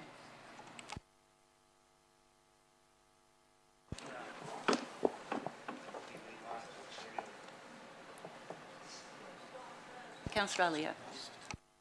Thank you, Madam Mayor. We have set out our vision for Oldham in the corporate plan, and as the leader have alluded to, our young people are our future. We'll invest in our children and young people and make Oldham the best place for people to grow up in. In the pandemic, our schools, early years, college staff, parents, carers, and most of all, our children and young people have worked tirelessly in very difficult circumstances to achieve these results. In recent years, we have seen improvements in outcomes with progress in early years, primary and A-level results. However, we can't shy away from the reality that currently Oldham's young people face many challenges. Our results are not where it needs to be. We are extremely ambitious for Oldham.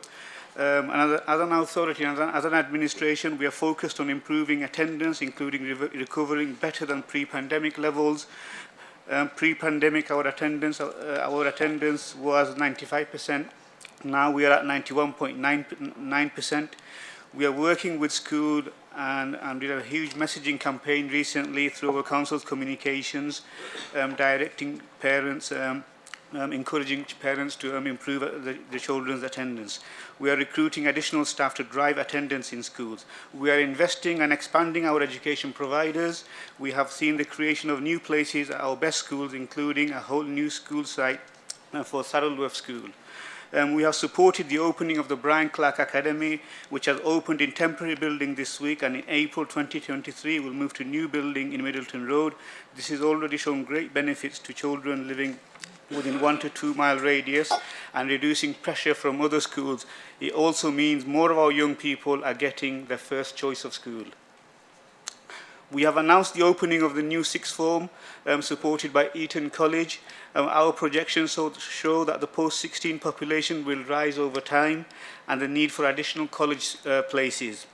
Eton has a very well-established role in providing opportunities for young people to progress to a very senior roles across all sectors of the UK and international economies. The political and officer leadership team have worked tremendously hard to make that happen and ensure Eton chooses Oldham.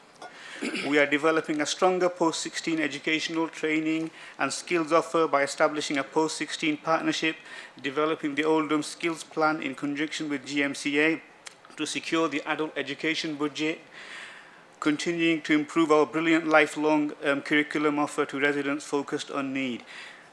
The 50-plus Kickstart job opportunities that we provided in the council to our young people is now coming to an end. It was well received, well recognised by our residents. The effort this administration has gone to help young people and to bounce back from COVID. We are now boosting apprenticeship positions to provide more opportunities for our young people. As an administration, we recognise the challenge ahead of us, and we will do whatever it takes to support our children, young people and adults to thrive by promoting well-being and mental health. Thank you, Madam Mayor. Thank you. Councillor Akhtar. Thank you, Madam Mayor. Enterprise and employment agenda is critical to supporting the economy through the post-COVID and current cost of living crisis to ensure our residents have access to better jobs in thriving dynamic businesses. Under Enterprise, we will launch an accessible business startup support assisting new enterprises to start up and existing businesses to grow, linked to new enterprise incubator and accelerator hubs with an increased focus on supporting social enterprises. We will launch district and thematic business networks to increase strategic and operational engagement with our business community across the districts and support access into new markets. We will develop the creative improvement district and nighttime economy, thereby delivering our plans for a renewed purpose for Oldham Town Centre as a creative place with a vibrant nighttime and cultural economy, more jobs and homes. We will increase local spend with local companies and suppliers. For employment, we will support residents into work through our range of Get Oldham initiatives, including access to impartial information, advice and guidance. We will ensure that the support is resident focused, putting the resident first. We will deliver a number of job fairs across the year.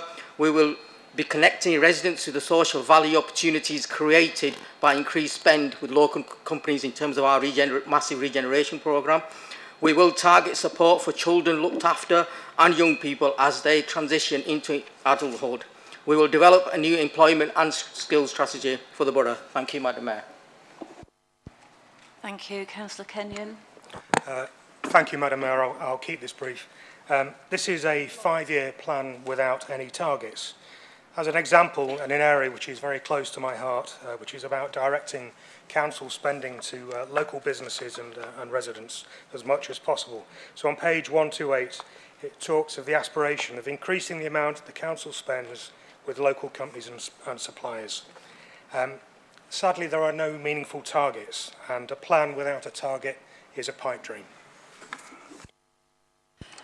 Thank you. On my list, I've got 5 speakers. If we can allow you 1 minute each, if you keep it brief. Councillor Taylor, Councillor Mushtaq, Councillor Moore, Councillor Brownridge, and Councillor Sam Aldini. Yeah? Aldini, sorry. I can't read his writing. Councillor Taylor, you've got 1 minute.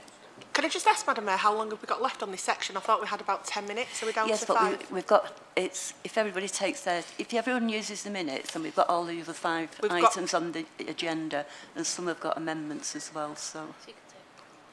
Okay. Okay, thank you, Madam Mayor. So, essentially, as Cabinet Member for Culture and Leisure, I really just wanted to take a little bit of time to share our vision as part of the corporate plan. Because as a council, we are committed to protecting Oldham's heritage, and we do have some fabulous old buildings in the town centre and across the borough, and we want to make the most of these wonderful assets. So I was going to say that members will have seen a huge amount of work being undertaken on the old library, but maybe not as much as we had anticipated. But that is just a starting point, because our vision for Oldham is to utilise our existing listed buildings, and a key cornerstone of this ambitious project is to create a new modern theatre space. This will expand the performing arts offer in Oldham and will complement the renovation and reuse of the old library, the existing gallery, and to create a new cultural quarter just to the south of the town centre. In conjunction with the wider redevelopment of the town centre, we have also pledged to develop a creative cluster to help grow nighttime economy businesses. This will undoubtedly generate good jobs and economic growth and will attract more visitors to the town.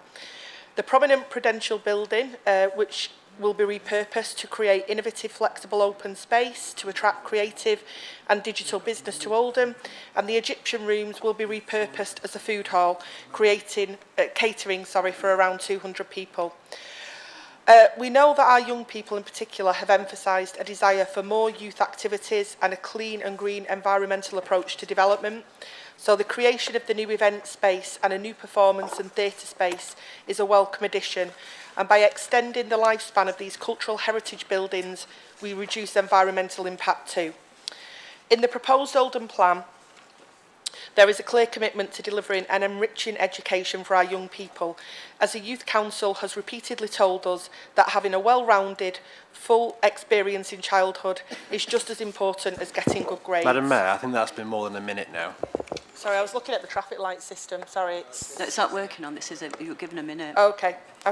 I'll finish up there then, Madam Mayor, for the people to speak. Madam Mayor, just for a point of clarification, we are within the time, aren't we?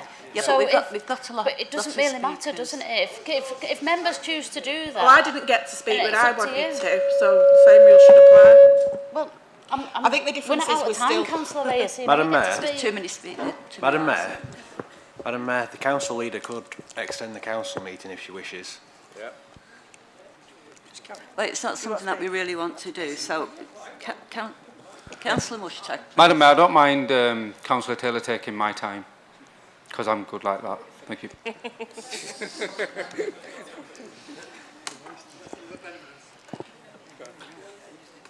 Right, Madam Mayor. so therefore, you're not being fair now, really. Do you want me to take my seat, Madam Mayor, and Please, I will let somebody else you. speak? Thank you. Councillor Mushtag, so... Thank you, Madam Mayor. I'll try to be brief, which is difficult. I guess for me the main point is we've got this corporate plan and we've got what we plan to do, but the important thing is that it translates into positive action and something meaningful for our residents. And on that front, as part of my portfolio, which includes digitisation and resident focus, I think it's important that we create that balance between ensuring that our residents are served properly, efficiently through digital means, but also, as I think always will be the case in a borough such as ours, to have that face-to-face. And on that front, earlier this morning, I did a walk around Access Oldham and the call centre, just had a listen in onto a phone call as well and spoke to some of the staff. And I'm really pleased to say that the culture is already there. So we just need to embed that and build on that a bit more. Thank you very much. And I think that's the least I've spoken ever. Thank you. Thank you, Madam Mayor. Towards the end of last year and earlier this year, the Youth Service undertook a consultation with young people, and this coincided with the engagement activities for the Oldham plan. 21 groups, that's 360 individual children, took part, and we also had the Make Your Mark ballot involving 10,888 children.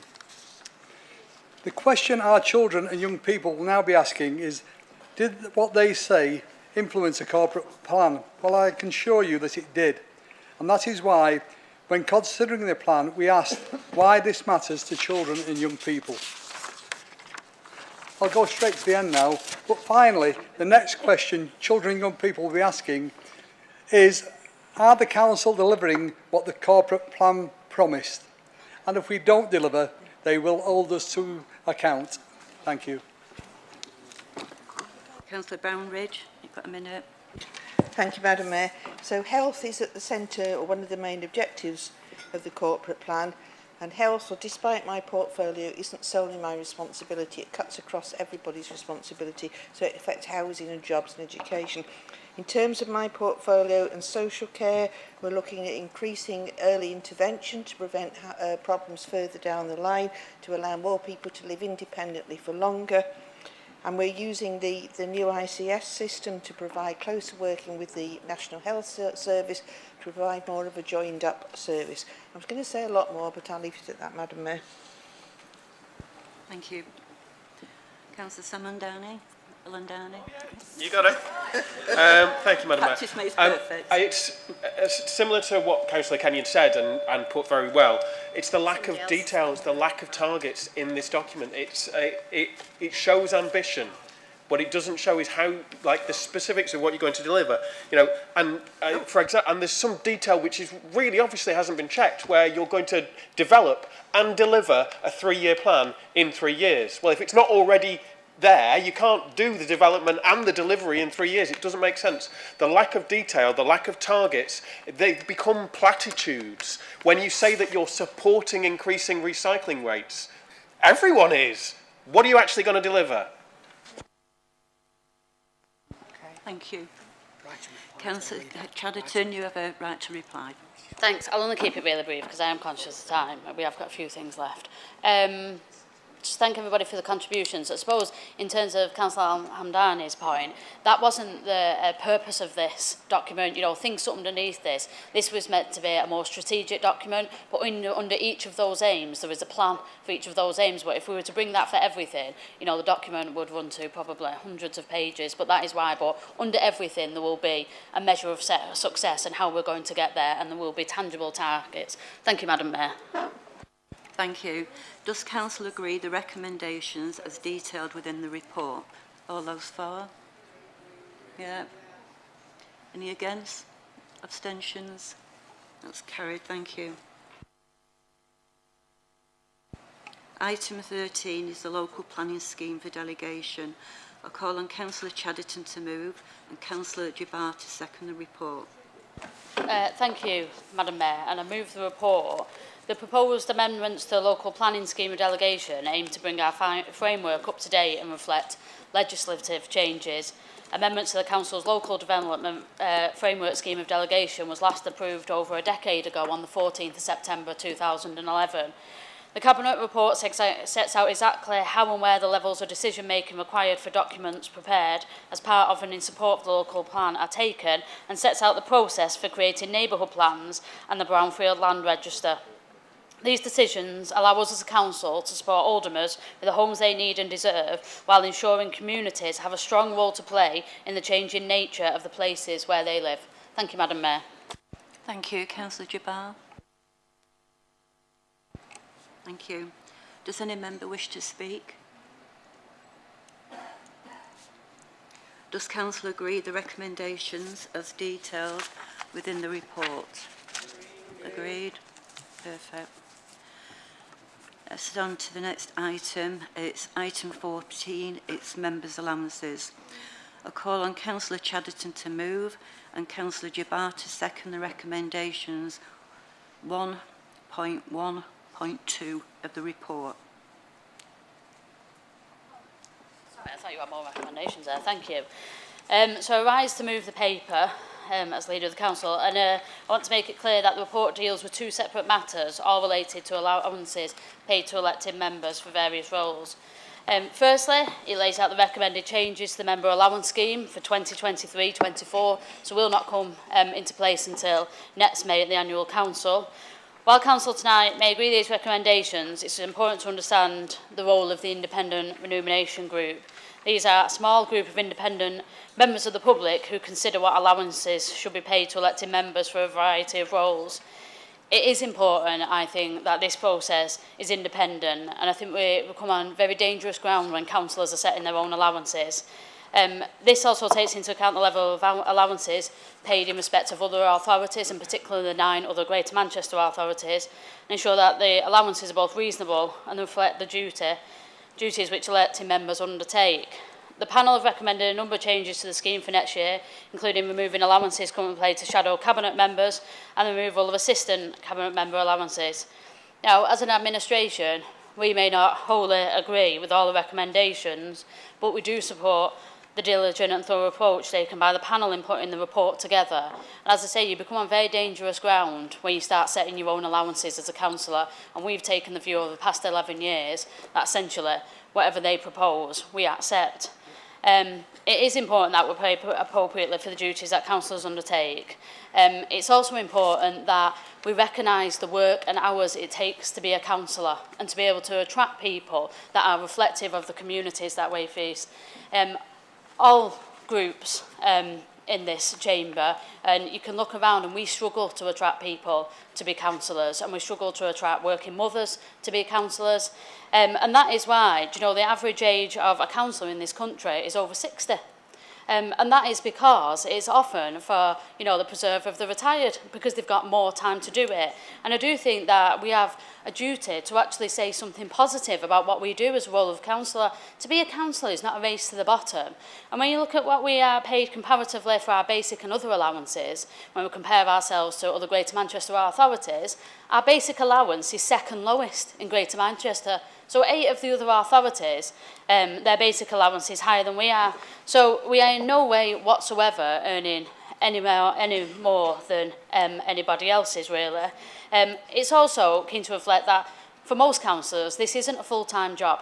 But if you are leader of the council, obviously it's a full-time job. But certainly if you're cabinet or deputy leader, that is a lot of hours you put into it. When I was deputy leader and when I was a cabinet member over the past 9 years, it was often taking me up to 30 hours a week for the work that I did for the council. And we've got to recognise that. And sometimes you've got to be open and honest with the public instead of feeding this unnecessary negativity about all politicians are untrustworthy and don't do anything. Now, obviously, I can't speak for every group in this chamber. I can only speak for my group, because I know other people have different opinions on this, some very vocally to the local press about what they do or don't do in relation to their allowances. But certainly on this side of the chamber, we do a lot of work, and, you know, we're happy to put that case forward. So that is the first one. It relates to that comes into place in 2023 and 24, I think it's also important to recognise everybody knows we have an all-out election next May. So I stand here and we sit here not knowing who is going to be the lead administration in the council or the leader of the council. So this report comes without prejudice.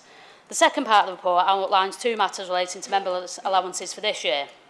One is the agreement at the level of the annual increase, which follows on an agreement at May annual council, and the other one is in relation to the agreement of additional SRAs in line with the current scheme. Thank you, Madam Mayor.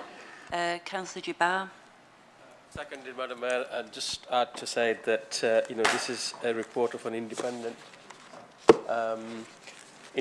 group of people who looked into this and interviewed a number of councillors. So that's a recent history that I think we ought to preserve in making the decision in respect of this paper. Thank you, Madam Mayor.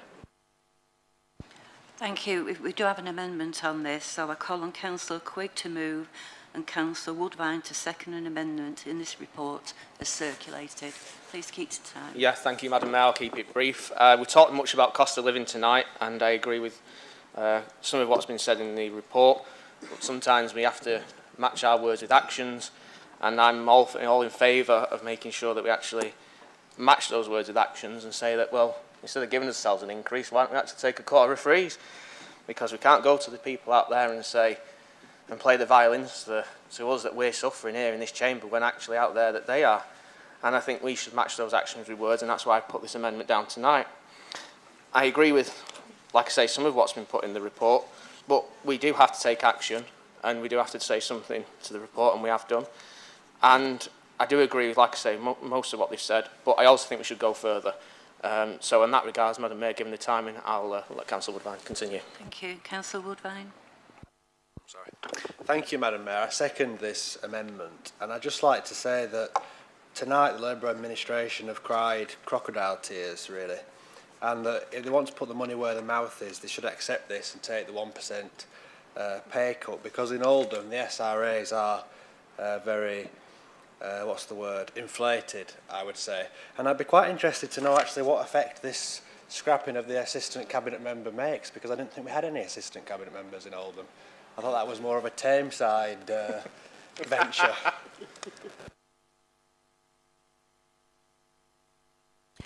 Thank you. I'm going to ask if any members wish to speak on the amendment, and Councillor Sykes has indicated. Councillor Sykes.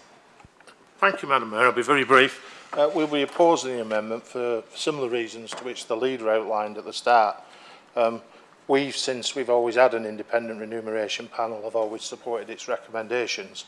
On many occasions I don't agree with them, and the particular report they've tabled tonight I think is one of the poorest, ill-researched, ill-advised I've seen, but it is what we've asked them to do when they've done a job, and I think if you ask people to do a job you've got a duty to back them, and that's why we'll be opposing the amendment and voting for the recommendations of the Independent Remuneration Panel, something we've done since it was instigated 11 years ago. Thank you, Madam Mayor. Thank you. Councillor Hobin. Thank you, Madam Mayor. I've not had time really to have a look at the report, as it only came out recently, but I just wanted to ask Councillor Chatterton if we could get some clarity on it. With the recommendations that are put forward, will that save? Is it less? Will it save us some money next year? Is it going to be less payments? I know that the individual allowances will go up, but when we remove the SRAs, it says, will we actually save some money? So I was going to respond to this on my chance to respond to Councillor Quigg's amendment. And, you know, he's right, because people do say, don't they, what you're getting paid for, and I know there was furore after the annual council about it. But yeah, this is a saving of £42,000. So quite a significant saving, and probably the biggest saving we've had in members' allowances for years. And, you know, Councillor Quigg wants to give back or whatever, and that's absolutely fine. But this is a quite fundamental and large saving to members' allowances that we're proposing tonight. Thank you. Thank you. Does any other members wish to speak? Councillor Arnott. Thank you. Very briefly, just a quick question. I have no idea of the intimate workings of the independent group, but can I just ask for clarity that they're completely, or could you explain how independent they are and are they directed to look at a particular item? Let's say, for example, the removal of shadow cabinet posts. Not that I agree or disagree with it either way, but are they given some guidance as that the council, the ruling authority, would like them to look at a particular issue or not? So it's a matter of how independent is independence. Thank you, Madam Mayor. Thanks. So, Councillor Anna, are you asking me if I ask them to remove your allowance, essentially? So, no, so they're not guided, and they're not guided by me. It's run by our Director of Legal Services. And I must admit, because this is the biggest change, is obviously the removal of the shadow cabinet allowance. And I queried that because I'm not necessarily in agreement with that, if I'm being honest. And they did ask me about it, and my view was, and I think, you know, Councillor Woodfine's comments in the press didn't help. But my view was that maybe some members don't do anything, or whatever the terminology you use for it, but I'm not sure you should punish everybody else for it. However, like I say, as an administration for the past 11 years, we take their recommendations in full. We've never taken the approach that we should start amending it and dictating our own terms. But in terms of this one, they looked at every allowance because it'll be a new council from May next year after the all-outs. I don't think, unless Paul's got anything else to add, that is what I understand the process was. Thank you. Do you wish to reply? No, I've already replied, I'm fine, thanks. Does Councillor Quick wish to reply? Briefly, Madam Mayor. Madam Mayor, fair enough to the comments and the questions that have been asked, but unfortunately the decision to either make a difference and set the tone to the people of this borough, whether we will actually take a reduction or remove further posts that we don't need, you know, paying planning committee chairmen, paying people to sit as deputies, just cut them. Just let's cut the fat. Let's save even more money. As Tesco says, every little helps. So let's cut a bit more. You know, let's take the politicians' pay and let's put it back into local services, and that's where it should be. Just silence from that side, please. It really is pointless. It doesn't get rid of the negation that the public have in their mind that politicians have the snouts in the trough, and we've got to make sure that we say to these people, we understand your pain out there, and let's cut things back. And it's as simple as that, Madam Mayor. Thank you. Thank you. Oops, keep pressing the wrong button. Does Council agree to the amendment? Those in favour? Those against? Abstentions? That's the amendment's lost. So the amendment's lost. The next section is, does any members wish to speak to the recommendations as contained in 1.1.2 of the report? But I am very conscious it's nearly 9:25.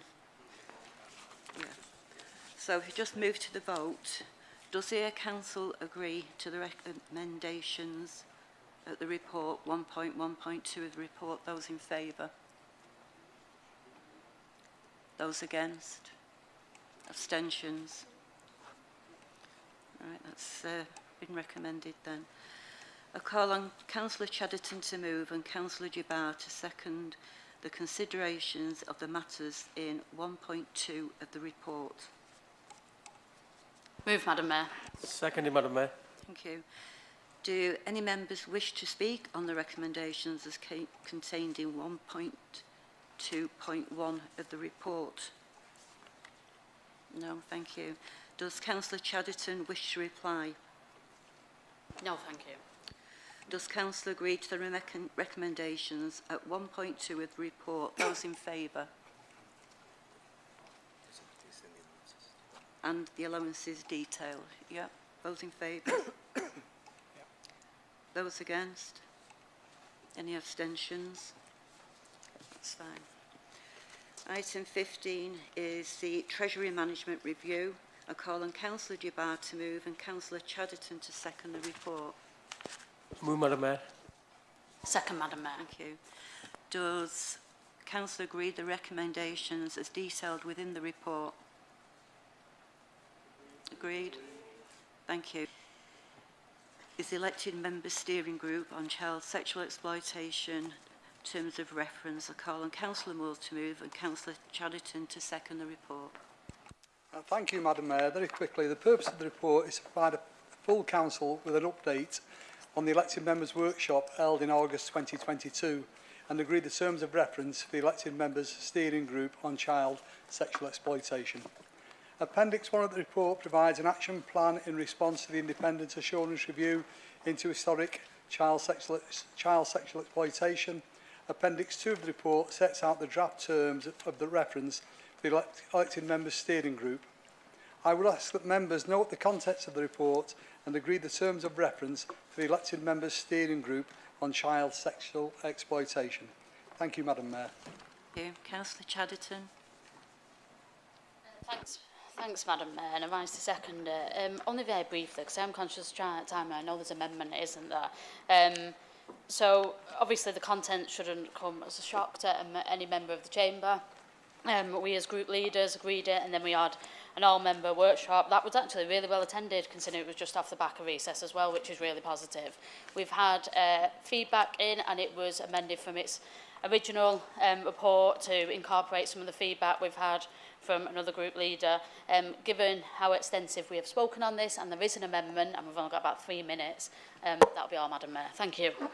Thank you. And again, we've got another amendment. I call on Councillor Sykes to move and Councillor, I'm going to say it right, Alamdini to second. Hope you're not knocking that off my time, Mr. Mayor. Mrs. Mayor. First of all, I'd like to say some of the draft terms of reference have changed and incorporate some of the suggestions I've already made, so I appreciate that and whatever. There's 2 other minor changes that I just think tidy it up and give it more teeth. It talks about an assurance to support victims, but it only talks about present and historic. If you need to be consistent, I think you need to put future, because I'd love to stand here and say there aren't going to be any in the future, but there will be. So in order to be consistent, otherwise it will exclude us for looking at future things if you take it to its literal thing. But much more important, even more important than that, is the addition of, as I describe it, number 7, to have the ability of this group to call witnesses and third parties about any issues within its remit for the steering group. Otherwise, we will only ever hear from officers of the council. I know there are some occasions where I'd like to listen to third parties, some of which we've debated and heard about in this chamber. Some might be the GMP, or there might be other agencies, or actually individuals. Yeah. So the ability to call witnesses and take evidence, to ask the real people, has it changed? Are we doing what we say we are doing? I think will be much more like a proper select committee and needs to be incorporated. Otherwise, I think this is a lot weaker and the steering group will be a lot weaker for it. And for those 2 minor amendments, I so move, Madam Mayor, and hope people will support them in the spirit they made.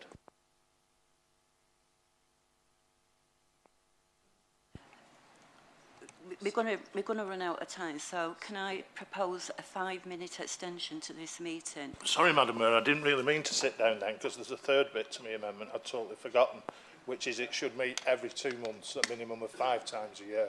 Because I think a quarter, if something isn't at a meeting, if it only meets 4 times a year, and then you wait to the next quarter, it's far, far too long, whereas every 2 months isn't a treadmill, but it is regular enough to provide the assurance that I think other members in this chamber would want from the 8 members that sit on this. Right. Sorry to admit that, Madam We've Mayor. actually run out of time now. Can I propose a 5-minute extension to this meeting? Is that agreed? Agreed.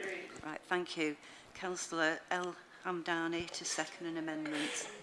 Thank you, Madam Mayor. Thank you for Seconded, and just to reflect on to reflect on the all-member meeting that we had when the terms of reference. The most inspirational speaker I found was from Keeping Our Girls Safe. There was so much information in what she brought, and I think it's really important in what we've said about bringing additional witnesses in. Like, the difference it made having that contribution was really important and really valuable. And so I think that's, for me, that's the most important thing in these amendments, but they're all important. Thank you. Thank you. Does any member wish to speak on the amendment? Councillor Moore's you wish to reply? Thank you. Does Councillor Sykes wish, Councillor Sykes, is it, yeah, sorry, it's this, yeah, go on. So it's just on this. So I think you've misunderstood the first 6. So, and as GMP and Keeping Our Girls Safe said at that meeting, they will be at all the meetings. So it's not just a council meeting. That is the whole point. Because it's not just us, is it? It's wider about how our partners deal with this. So GMP, and we saw Abigail, who's one of the detectives overseeing the CSE operation in Oldham at the moment, either her or one of her officers will be at every single meeting, because we have to get an update for a start on Operation Sherwood, don't we? But also what GMP are doing at the moment to it. But the thing about, it's about your terminology about calling witnesses. It's not a select committee. But those other people will already be included, even though it's not said explicitly anyway. But GMP and Keeping Our Girls Safe did commit to at that steering group to attending. So that's on that. What was... There was 3 changes, wasn't there? Oh, about the future and present, yeah. Past, present and future children. Yeah, we could accept that. But I think what's going to have to happen is it'll have to go to the group at the time, and we can amend it there. I took advice, and we took advice on a group about moving it to every 2 months. And I think what was felt was it was slightly too often to get enough data out of GMP and out of social services as well. Because you want to be able to meet with proper data to be able to reflect what has gone on previously as well, to compare, don't you? And it was felt that every 2 months was slightly too short, but every 3 months, because initially it was less than that, it was every 4 months we were meeting, which did seem too long. So that's why it's been reverted to once every 3 months that we'll meet. So that was a clarification, because we won't be supporting it, but I wanted to recognise why we're not supporting it. Thank you. Does Councillor Sykes wish to reply to the amendment? Only very briefly, Mayor, just on, Madam Mayor, just on the ability to call witnesses. It might not be GMP, it might not be anybody else, but unless you specifically write it in there, I don't want to have a row with somebody who's sitting on this committee if I say, I think we should invite such a body to a meeting to tell us what it is, or whatever, and it makes it explicit. Hopefully it's something we might not use, or might use very infrequently, and I think it's stronger for it. But people have decided what they're going to do. We've tried to be constructive and engage with this, and we've suggested what we think are positive amendments to make this a better process, and not just a steering group in charge actually of steering nothing. Thank you. If you go to the vote now on the amendment, those in favour? Those against? Any abstentions? Sorry, that amendment's fallen. There's no time to speak to the reports. Councillor Moores, do you wish to reply? No, thank you. Does Council agree to the recommendations as detailed within the report? Councillors for? Against? Abstentions? Right, so that's agreed. That actually concludes the business. But just before you all go, can I just say a big massive thank you to everybody, particularly the leaders who've agreed to support what has been a very, very difficult agenda to actually chair with so many amendments. But thank you all. Thank you.